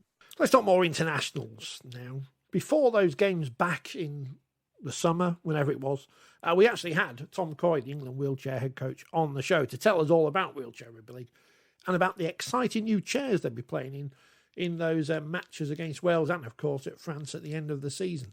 We spoke to him, and also, at the end of the season, we spoke to Jamaica's coach, or part of the Jamaican coaching team, I should say, Jermaine Coleman, as they were looking forward to taking on Scotland in what turned to be a cracker at the Post Office Road. It's called Millennium Stadium now, isn't it, I think? And at the start of the year, way back, before we knew the World Cup wasn't happening, we spoke to a Canadian Raven, Krista Kent, who told her all about her journey into rugby league. I was playing rugby union for 15 years before I discovered league. My partner at the time played for the Canada Wolverines, the men's side. And I never knew this world existed, this culture existed, to be quite honest. And I was very excited to learn about it and get involved because I fell in love with rugby now 15 years ago. And learning league, which is a similar sport but has its own amazing nuances, it just ignited a whole new fire inside me. And I was falling in love with the sport all over again. So I immediately got involved as soon as we had a foundation. I was there at the first practice. I'll be at the last that I can. And since then, like I said, I've had the privilege to travel with the Ravens, be a part of the Ontario Rugby League as their equipment manager. And I'm just excited for what the future holds, and to what capacity I can contribute. I'm looking forward to. I definitely have a fire inside me for it, even though I always have that for rugby. But just being able to represent this nation on that sort of platform is an incredible privilege and something I look forward to. We saw Canada come out in the last World Cup in 2017 and give it their best go. I think they smashed it with the type of program, the people that were involved and selected to go. It was a great showing. You know, that game against Papua New Guinea, it gave us hope for the future. I think that anyone that would underestimate Canada coming to this stage, to the England 2021 World Cup, would be sadly mistaken. I think we drew a great pool. It's going to be some amazing, healthy competition. And I'm excited to see what we can do. I'm very hopeful for gold. I think we have a great shot. And I just can't wait to prove it and show the world what we have to offer rugby league, to show the world how much we've developed, what we've put in place to grow this sport, no matter what's going on in the world. You know, the World Cup is definitely a ray of hope for everyone, for a bit of normalcy when it comes to rugby, getting back together. I'm the president for my union club, and we only have a women's side. We're the only women's side independent across Ontario. I'm not sure about the rest of the country. So even that comes with its own struggles with recruitment and retention, especially in this unknown time. And I think the World Cup it is just something to look forward to. Knowing that it's going forward as well. I think it's a great opportunity to bring the world together, and I'll let everyone know that contact sport isn't going anywhere. It's not just about the World Cup. It's not just about this group of players. It's about the next generation. It's about the legacy. It's about the role models that we can become within the community. And it's vital that we can show our face and get out. And we went to Carmanor School this week, and we had a fantastic time with some of the students at Carmanor. And hopefully we're inspiring that next generation. And if we can do that, then we put ourselves in good stead. And we come looking forward to the 2025 World Cup. And it's important that we have a new breed of player. As I said, we've got a number of players who will probably finish next year, and they'll be looking to try and finish at the pinnacle in terms of playing the World Cup. And we need to have that next generation of player going through. And it's all the time that we're spending in the community, all the work that Alex and Jason are doing to promote ourselves and our organisation and our brand is massively important. It's violent and it's brutal, and there's a few people who, when they first see these people in wheelchairs crashing into each other, will wince and recoil, because there's something within us that thinks that people in wheelchairs need to be more protected or they're more vulnerable. But these guys just throw all of that into the wind. Their bravery is incredible, and anyone who's there on Saturday or catches a glimpse on TV will really feel how aggressive and how just like rugby league it is. It's brilliant. These new wheelchairs you've got, these are not the ones when you go to your local A&E and you've had a heavy night out and push you in. These are not the ones you're playing rugby league in at the weekend, are they? No, and they're not like a shopping cart either. They are Formula One Ferraris. It's difficult to describe unless you've played in a basic chair and then a top end one. But the feedback from the players, they've only had them for a couple of weeks now, but James Simpson was telling me he's getting on the end of plays that he wasn't before, which is right there's your 1% performance improvement. So they look great. They're sexy as hell as well. So that's important. Look good, play good, and it's just taken our program to another level. So incredibly grateful for the and the nearing that RGK have provided, it's just put us in a brilliant place, and we're just tracking really well for November, boys. So Cadlands, of course, went on to win the League Leaders' Shield. Cue those great picture of Ken Davey not looking too happy at the Magic weekend. St Helens won the grand final, but one of the teams in the men's world of Rugby League in 2021 were Hull Kingston Rovers, inspired by coach Tony Smith. They went on to one of the performances of the year, beating Smith's old side Warrington 19-0 in the playoffs. And here's how we thought that game went for both sides. Teddy says Steve Price's git of the year. That's a bit harsh, isn't it? I mean, it's not his fault. Oh, no, it is his fault because he was the coach, isn't it? So let's start with Warrington, because if we talk about Wigan and Leeds, we're going through an endless spiral of Leeds of great stuff, which we'll come to. But Hull KR are great, and we're not going to take anything away from Hull Kingston Rovers because they obviously were superb. Everyone loves Tony Smith. Everyone loves Jordan Abdul. Karsten loves Jimmy Kynors because he's German. Mikey Lewis is obviously brilliant. Well, I think Mikey Lewis's touch of brilliance summed up the difference between the teams and the approach of the respective coaches. That Steve Price seems to play system. So he gets people in that can play a certain way that he wants to play, which is no risk predominantly, or low risk. Doesn't exactly encourage players to do anything unless they are in the right part of the field. Whereas Tony Smith, the beam on his face when Mikey Lewis saw what was available, backed himself. Did he play what he saw with the old chip and chase? All of the... all of them? All of them apply. But what he did was, Tony Smith encourages his guys to take risk, manageable risk, and there's another side to taking risk, and that is if you make a mistake, you've got to be good enough to prevent the opposition from capitalising on that. But what he wants to do is has a philosophy about how the game should be played. And in that one moment, and I think at 12-0, the pressure from 1955 hit all the Warrington players. But that 12-0 was, we've got to score at least twice, possibly 3 times. And at the moment, we don't know how to catch and pass a ball anymore.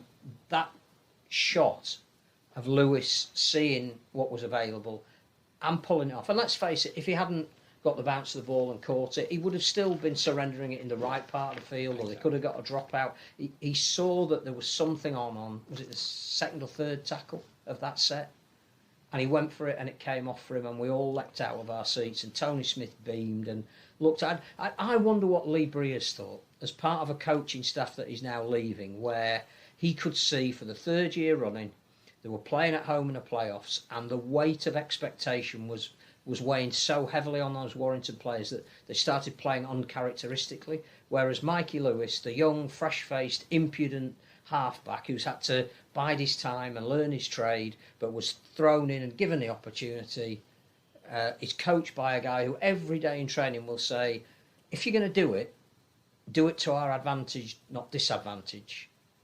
And then said, right, you've done it on the big stage, it's come off for you. I'm really, really pleased for you. Because I am not a wordsmith, I'd call him mercurial, because that's what you call halfbacks. But you come up with a lot of words there. Gareth Walker in the paper today calling him a virtuoso effort.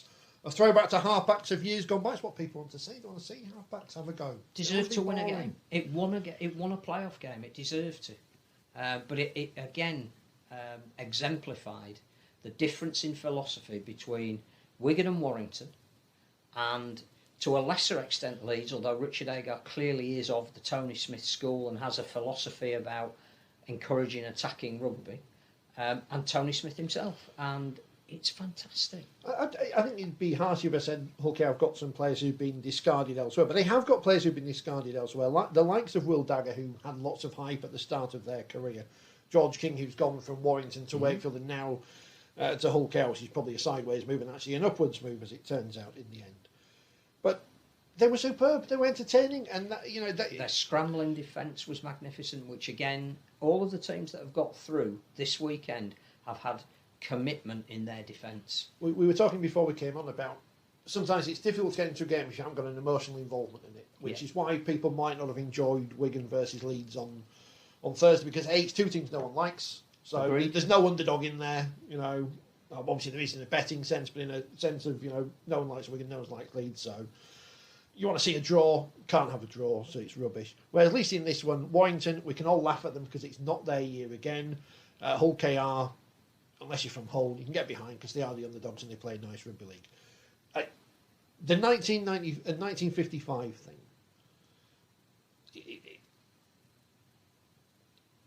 Is Darryl Powell the man to be able to break that? Because this seems to be a thing that's going to go on and on and on until they finally do. I don't know, but I just think under Darryl Powell, Warrington will play a more attractive style of rugby. And if they are going to break this hoodoo, I think the shackles have got to come off. Now we can judge the Steve Price era because it's come to an end. And I think, you look at where the team were when he arrived, where they are when he leaves, it's pretty much the same. I don't think he has taken them to another level. But even listening to the Sky commentators, some of the decisions they've made to buy people like Greg. I'll be honest, I could not understand Warrington's team selection.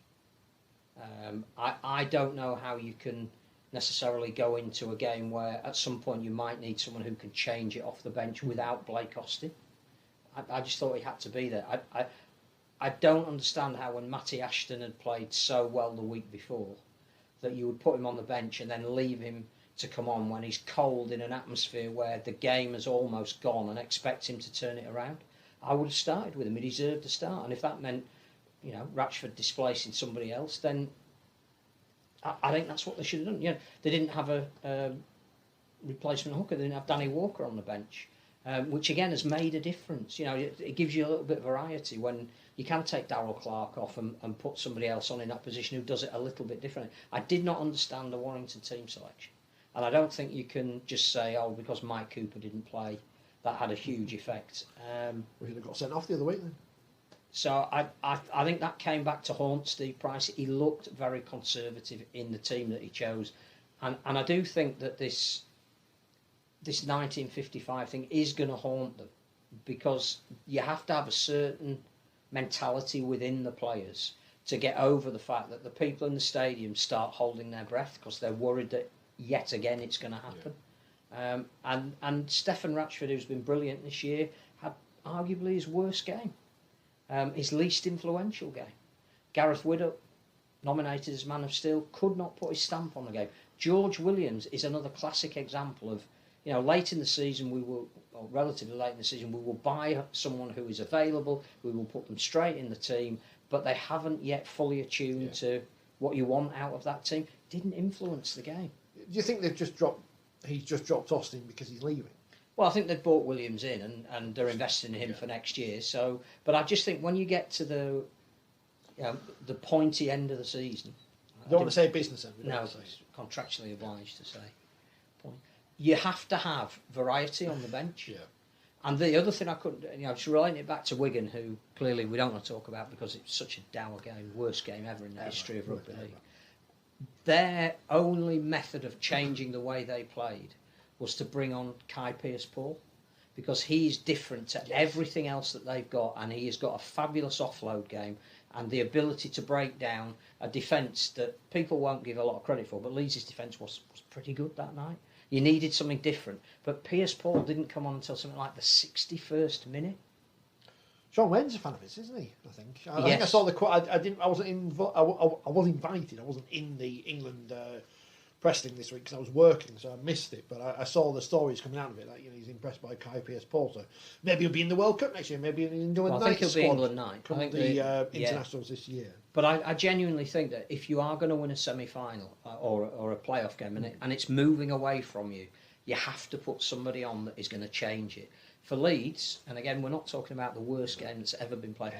Michalewski coming off the bench had a massive difference, particularly in his second spell. He got them going forward, and it was just different to the mix that they had out there at the time. And for me, Wigan and Warrington got what they deserved on the basis of the fact that they weren't adventurous enough to go any further. Lots of people on social media getting very upset after the New Year's Honours list came out that Kevin Sinfield wasn't on there. They probably didn't nominate him for a start, and I think you have to have so long between you've had one honour before you can get another. He'll get his knighthood in the end. He's in rugby union now. It's all right. But Phil was there throughout the whole thing, I mean, you can read about that in one of the back issues of 4020 magazine. Me, I just got up at 5 o'clock to see him wander through my village. I mean, he looked more awake than I did as he was running, and I was just stood there.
We're always learning new things on 4020 TV. Not how to do us hair, though. Look at that, it's dreadful. One for the podcast listeners. And it was a great experience to go watch Masters Rugby League for the first time as the Canadian Grizzlies came over for a mini tour, unlike their Australian and Kiwi counterparts in the World Cup. And here is the story of their day at Hunslet's John Charles Stadium.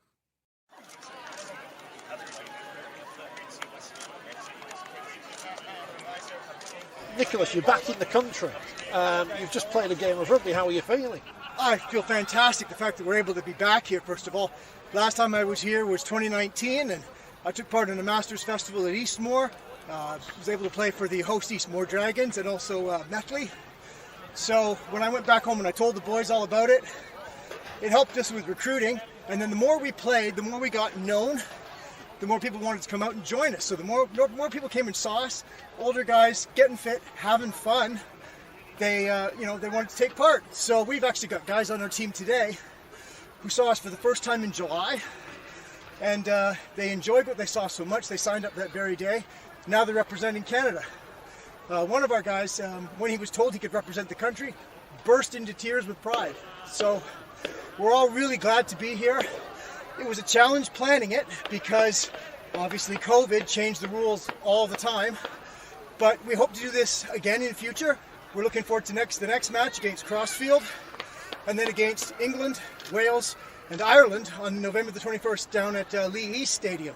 That will be one heck of a challenge, but we'll go back to Canada undefeated thanks to the Masters rules where every game ends in a scoreless draw officially. But, Canada have come over, the Australian and New Zealand men and women for the full World Cup. They haven't come. You've made the trip. You're braver than them. Well, yeah, I suppose in that sense we are the most exotic team, if that could be applied to us. But we were disappointed that it wasn't going to be the full Masters Festival, and obviously our plans were originally to come and take part cheering on the Canada Ravens and watching some of the other matches as well. But when that was cancelled, we were rather surprised that the Masters Festival was still going to continue. So we talked about it and we were like, well, is there any guarantee that things are going to happen next year? We're not sure. Let's take the chance right now and do it today. Do it this year. So it's been a lot of work. There's been 6 of us on the committee planning and replanning and booking, and then dealing with the cancellations, and then rebooking, and it was always a moving target. But when we talked amongst ourselves, we said, let's make it happen this year. And we'll be able to say later on, we took part in the inaugural International Masters Festival. So they'll never be able to take that away from us. I'm trying to think of all the great Canadian captains in the history of sport. And I can only think of Wayne Gretzky because he's the only Canadian anyone can think of. But you're up there now, you've captained Canada today. How proud are you to have achieved that today out on the field? I never thought of it that way as being the first captain. I see the other guys on the team who have much more knowledge of the game, much more history in the game itself. They know more about the sport. They've forgotten more than I'll ever know. And so for them to select me to be the captain of the first game was a great honor. And I believe there's other guys on the team who are much more deserving. So it was a humbling experience to be offered.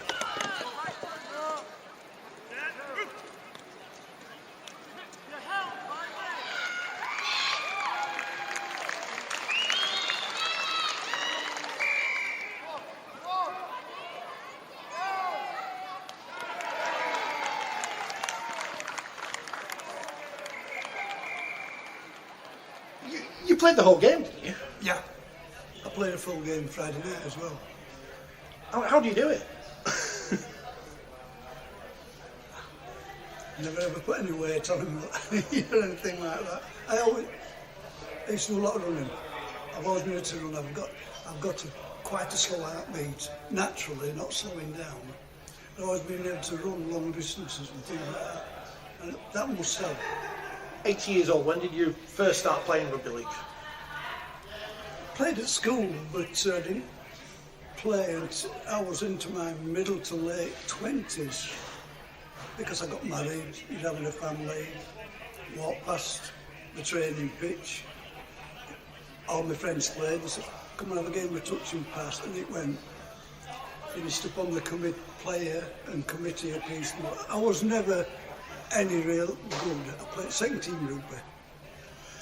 And now you're playing, well, I guess a bunch of Canadians who've come over. What's it like playing Masters rugby at the age of 80? I guess you prove that anyone can play at any age. Yeah, if you look after yourself, and a lot of it is people think old and they get old. You know what I'm saying? If there's no way I'm going to sit in a chair and vegetate, I'm going to do something that I enjoy as long as I can. What's it like after a game? Many aches or pains today? Yeah, odd ones, but you see, we don't get knocked about with tags, do we? That helps. You get the odd bump or two and sometimes pull hamstring or tweak or something like that. And any thoughts on retirement? No way. When I got to 60, yellow shirt, I played in my 60s. Masters. I went to watch a game, the first thing they ever played, and one of my friends ran off the field and says, you can play this game, Brian. So next game I was in, and I love it.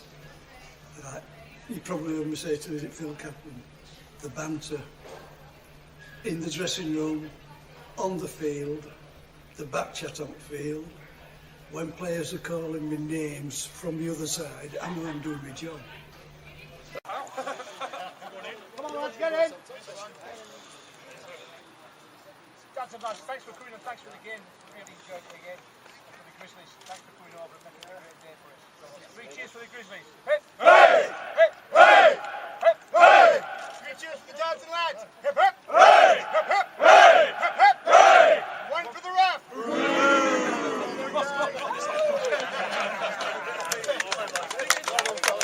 Well done, boys. Thank you. Rob Hicks, he's hung up the whistle. Full time anyway. We reckon they'll tempt him back for the World Cup or something. Might run out of referees, you never know, do you? But he joined us in the studio to talk about many things in his new role at the Rugby Football League. Can't you say Red Hall now, because they've sold it, haven't they?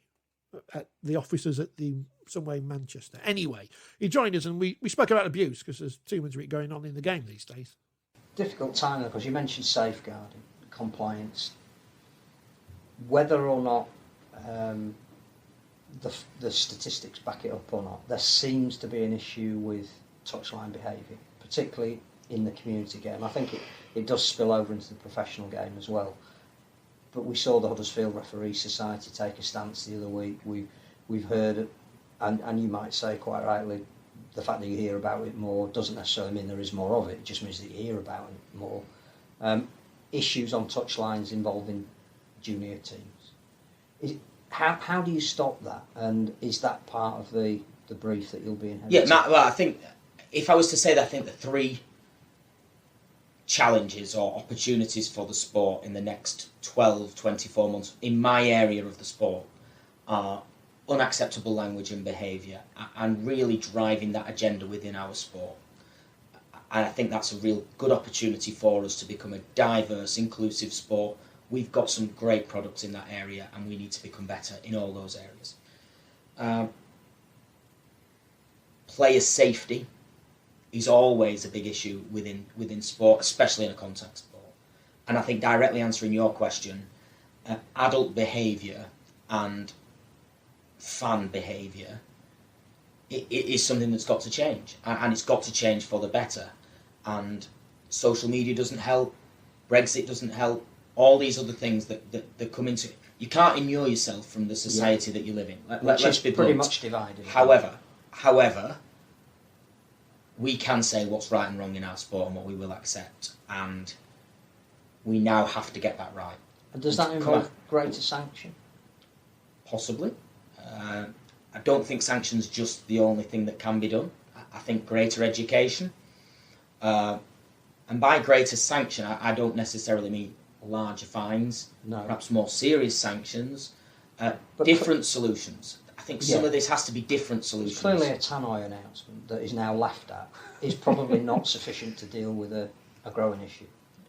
Probably not, but it's one of a number of measures you can take. I would say that tannoy announcement goes out, everybody starts going, way, and it drowns it out, and then it does die down. So in a way, the tannoy announcement works. I'm not convinced of that. I think you've got a bit more work to do. No, but we've got to get people in the room and make some decisions on it. I mean, can you have an impact on stewarding, for example? Because again, what a steward can, can't, won't, and is legally allowed to do has changed. The level of stewarding, particularly whether it's on a community touchline or at a professional game, seems to be less, as in there are less people involved in and around the stadium. There isn't a police presence at Super League anymore, which we don't want, but sometimes having it there is a deterrent in itself. Is all that come under your remit? Yes. So we have got meetings with ground safety officers. There is a group, the ground safety officers group. We're meeting with them later in the year to plan for next year. We're meeting with the chief execs of clubs.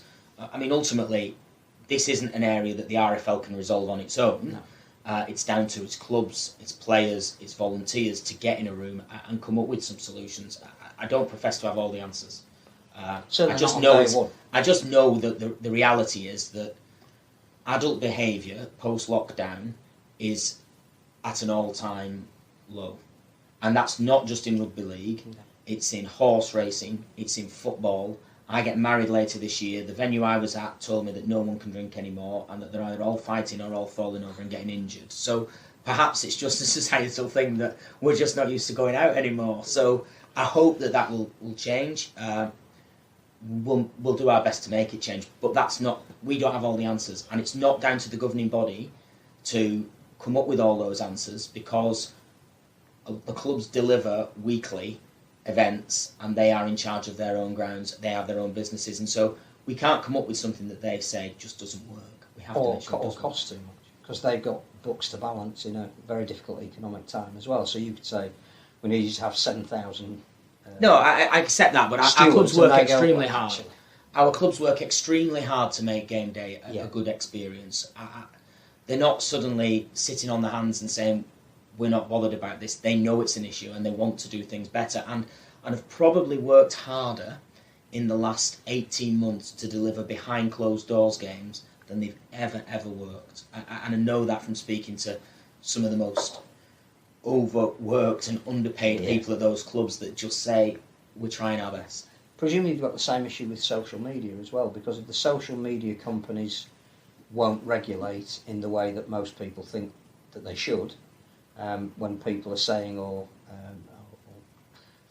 posting things that actually you think should be taken down. There's not a lot you can do to an individual and or somebody who professes to support a particular club that is putting out stuff that ideally you wouldn't want out there. No, sadly not.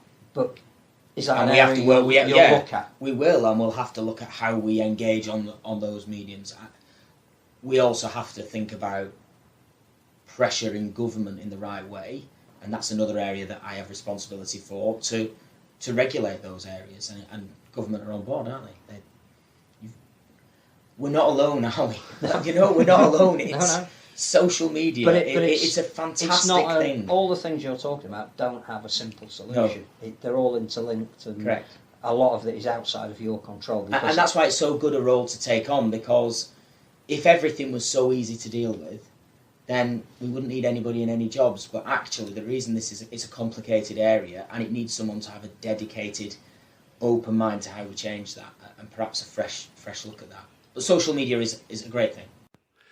The end of the season is always the time when you start thinking about those who won't be playing the season afterwards. And two from Castleford announced their retirements, with Michael Shenton eventually ending up in a role at Hull FC behind a desk, and Grant Millington going back home to Australia. And we asked them both some searching questions as they announced their retirement from Rugby League.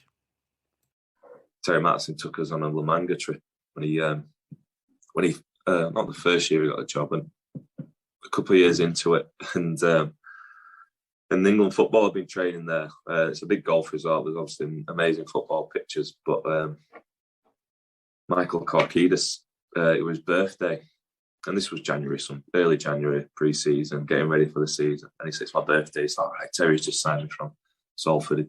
He'll let us have a few beers." There was only one pub on site. He said, "Right, let's all go down." I've okayed it with Terry, but he didn't okay it. And then Terry's walked down with the coaching team for a game of pool and seen us all having a few beers. He didn't say a word to us, and we thought, that's all right then. We got woke up at 2 a.m. to go and do the biggest hills you've ever seen, and absolutely smashed us.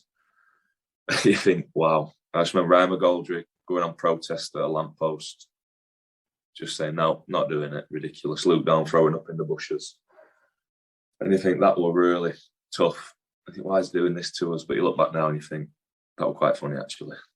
How would you handle it if you were a coach and things like that? So there's areas where, I think I won't miss that, but really, I think I'll miss it all. I think I'll miss all the hard stuff we had to do, all the good stuff, obviously the team bonding, the getting ready for matches, playing matches. It'll be a big miss, but even, I suppose, promotions and media work, it's something that sometimes as a player, it's not something you ideally want to do. You just want to have your own time or go be with your mates or your family. But at the end of the day, it's part of a pretty good job. And as we players, we have it pretty as hard as the game of rugby league is. It's a pretty good job. Thanks, Grant, for speaking to us. Lots of positivity and everything. What aren't you going to miss about playing rugby league when you finally retire? Mate, injuries, but to be fair, there's not much, We're so blessed. We're so lucky. I'm home by 2, 3 o'clock at the latest. I get to see my kids for a couple of hours every day. Probably I'll be happy to have my weekends back.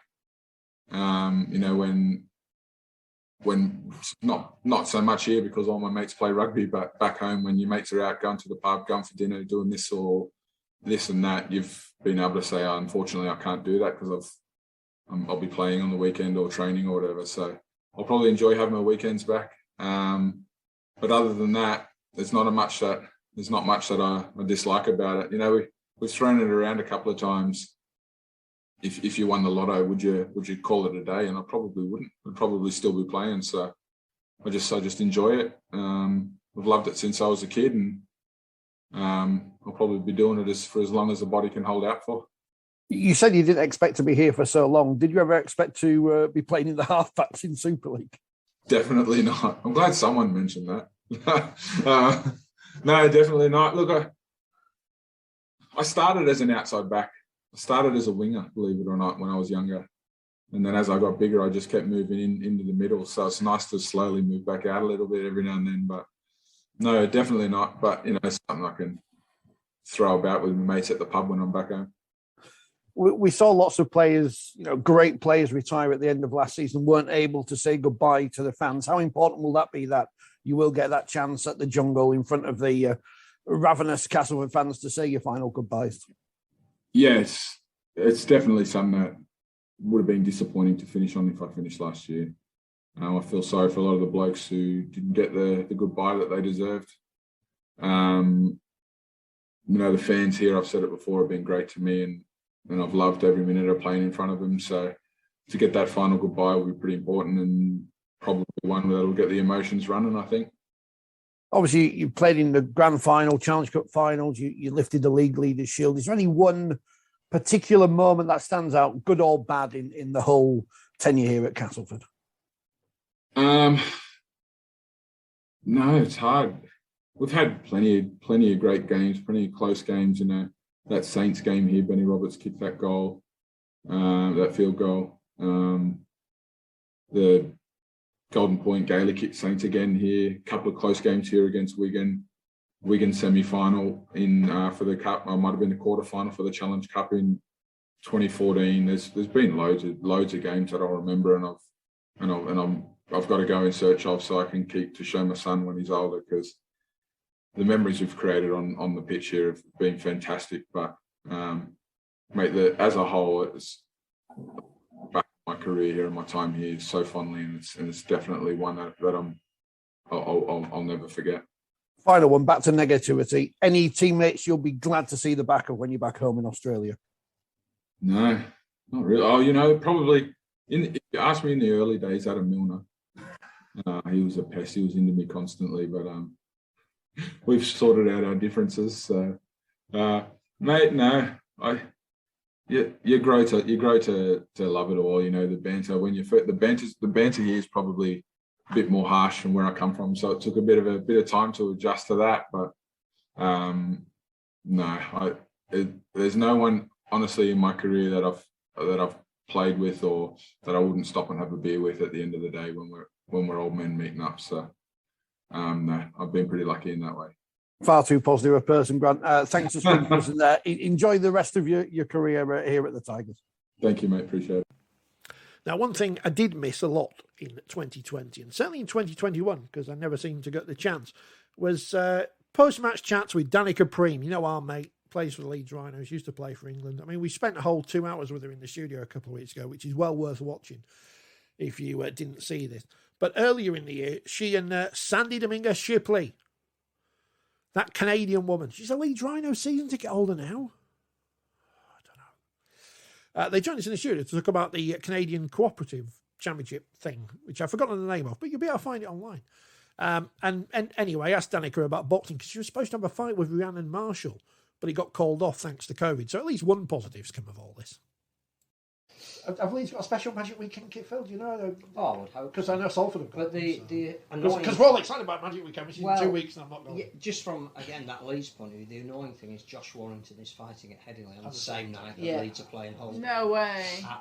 Magic, which, again, they're not arranged at the same time, different sport. Yeah. But it is a shame, I think, that... You're kind of asking, because you might have fans who are there both sports. There would have been loads of Rhinos fans at that boxing event. There's a lot. I went to have a look at tickets purely out of interest rather than, and there's quite a few sections sold out already. Wow.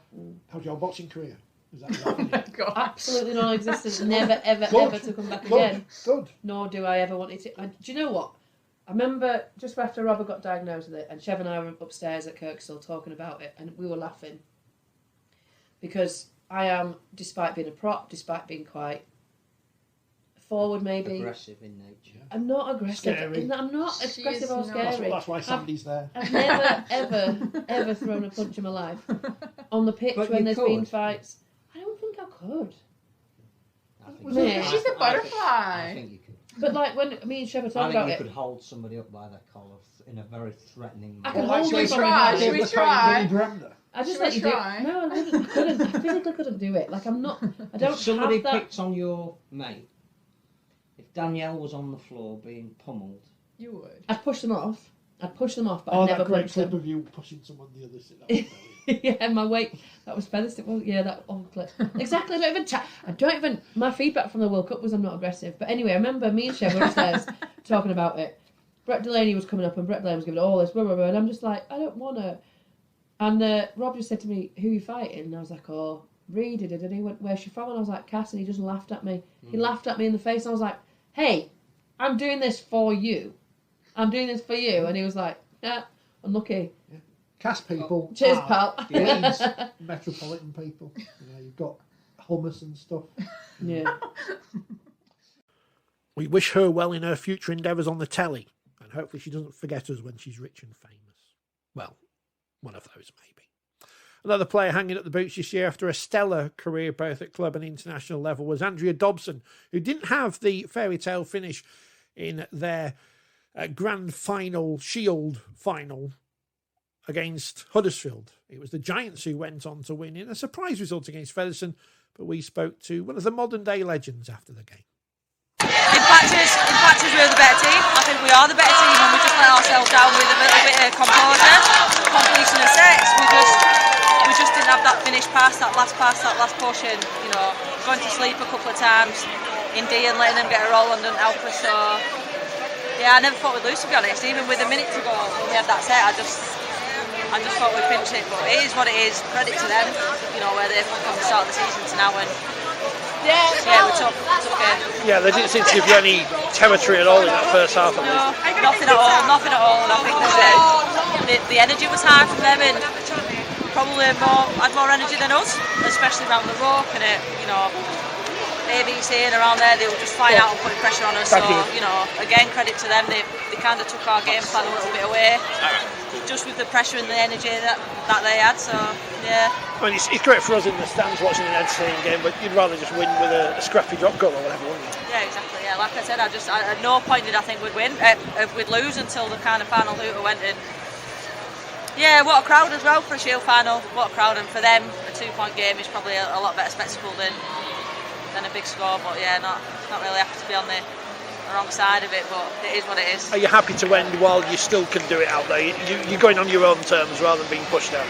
Yeah, definitely. I didn't want to get an injury then go and not play, or just do that couple of years too much. And I think I've said it before, the standard of the teams and the standard of the players coming through are really high, which is where it should be.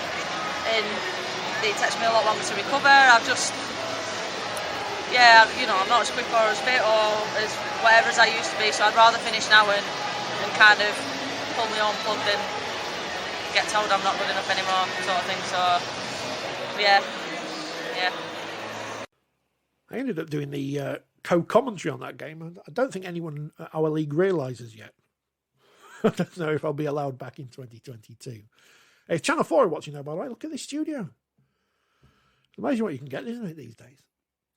We end with the women's game, mainly because I wasn't at the men's grand final. I was at the Wakefield Trinity Ladies Awards do. I wasn't at Old Trafford this year. And again, there's no need for me to be at these games sometimes. So I don't go. I don't want to clog up the press box, especially not at Old Trafford where there's not much leg room.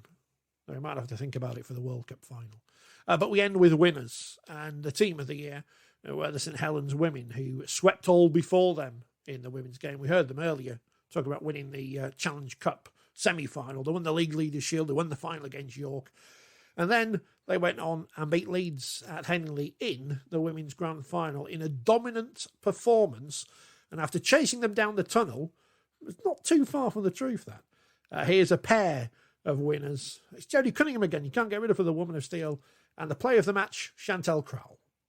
I remember at York, after the semi-final, you were really excited. You've now won the Challenge Cup, League Leaders' Shield, won the Steel Award, and the Super League title. Yes, you have. You didn't want to play the match. You could have got to play the match as well. That'd be another You think she'd have let me have it, wouldn't you? Every one of them are my player of the match. Shut up. Honestly, it's just a dream. It's a dream, and we've worked so hard as a team, haven't we? We've put so much hard work in.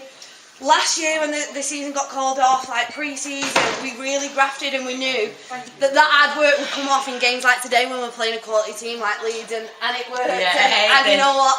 It just felt so good. To nil them is even better, sweeter. I don't want to get in trouble by not letting you go in there, so I'll ask you one final question between the pair of you. How do you sum up 2021 and how do you get better in 2022?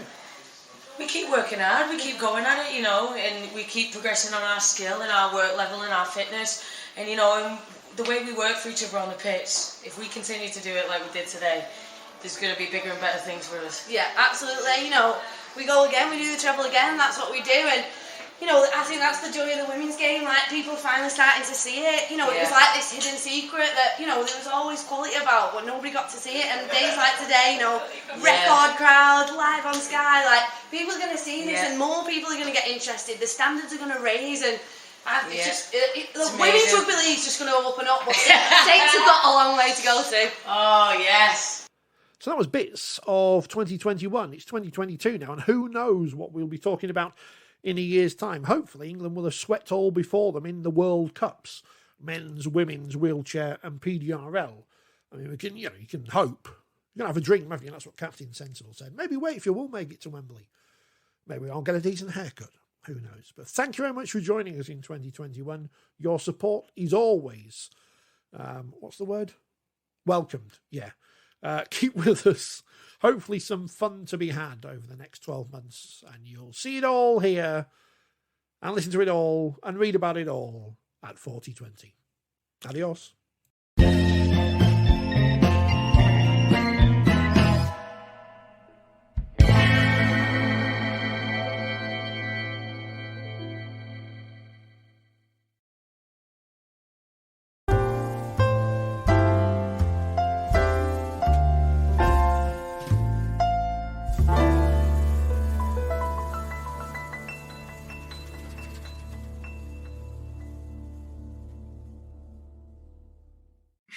De toute façon, une finale, c'est fait pour la gagner. Donc après, de marquer l'histoire ou pas, une finale, on la joue pour la gagner. Donc si on la gagne, ça marquera. Ça serait une belle histoire pour le rugby à 13 français, oui. C'est bon pour moi.